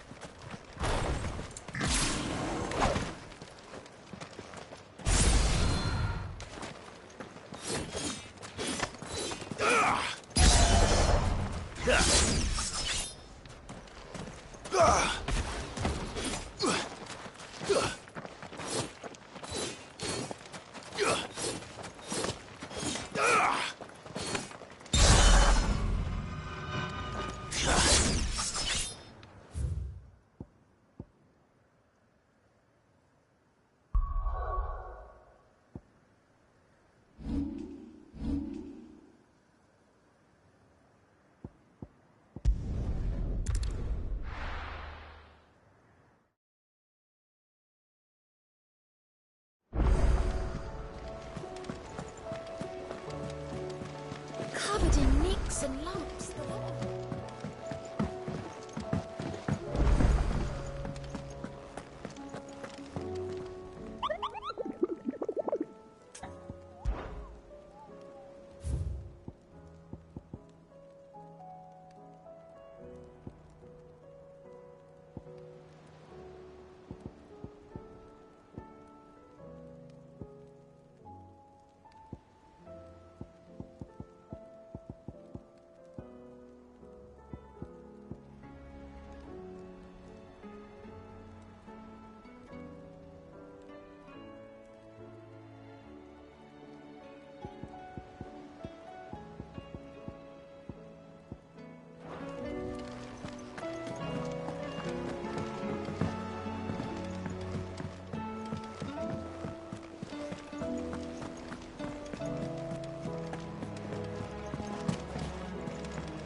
Still alive, are you?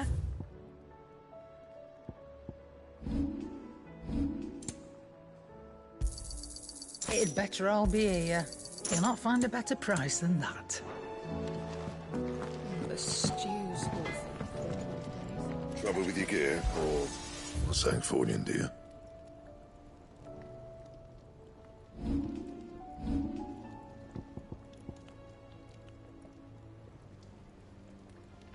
Anything else?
Titan!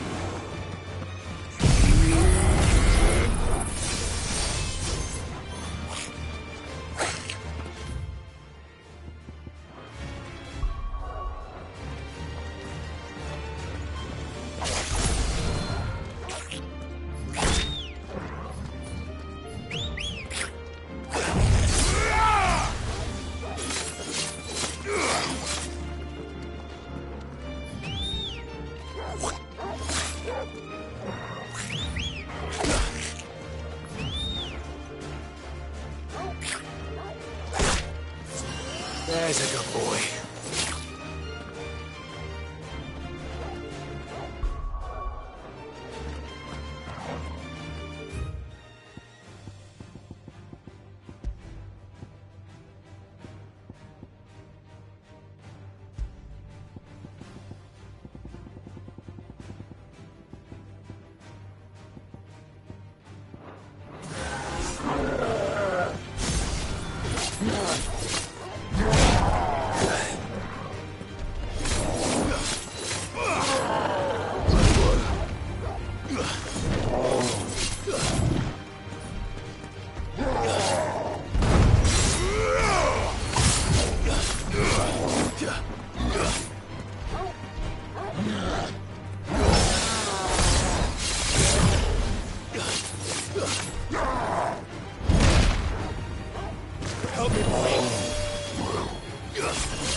Come on!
The stew's awfully thin these days.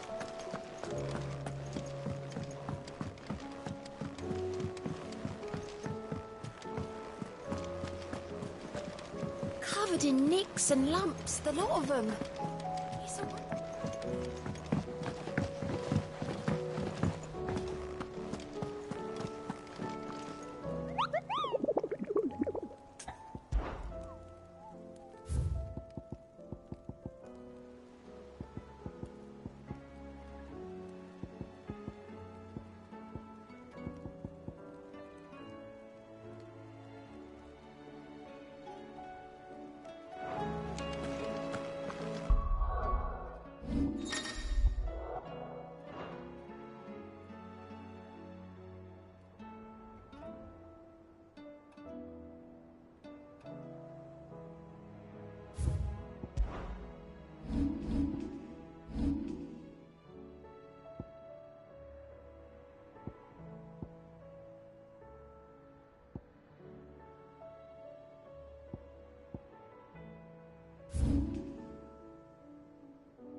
Let's go. Yeah!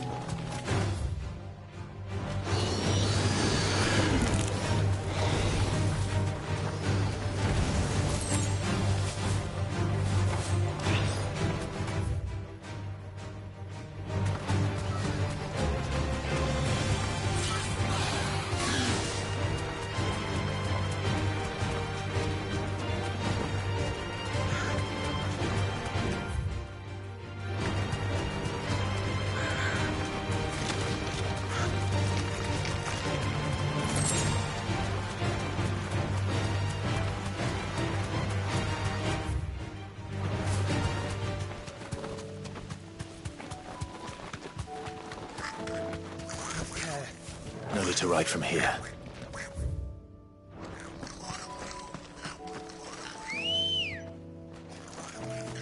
Come on. Fly, Ambrosia.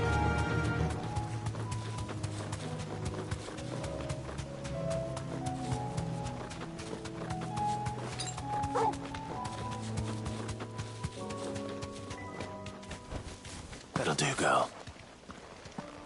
Quiet.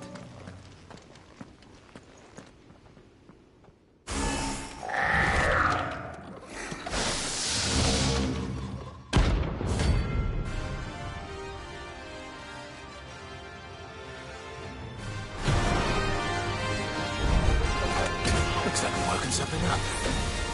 One thing for it.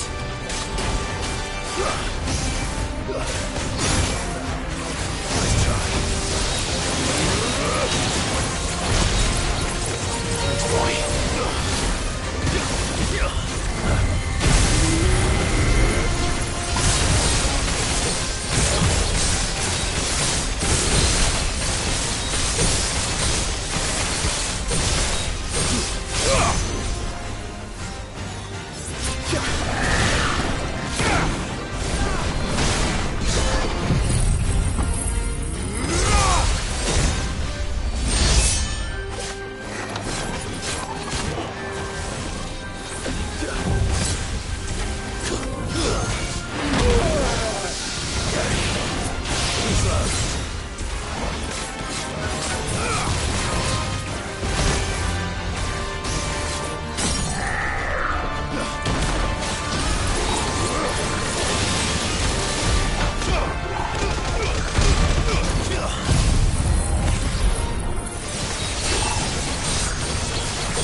Sweet dreams.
Ah.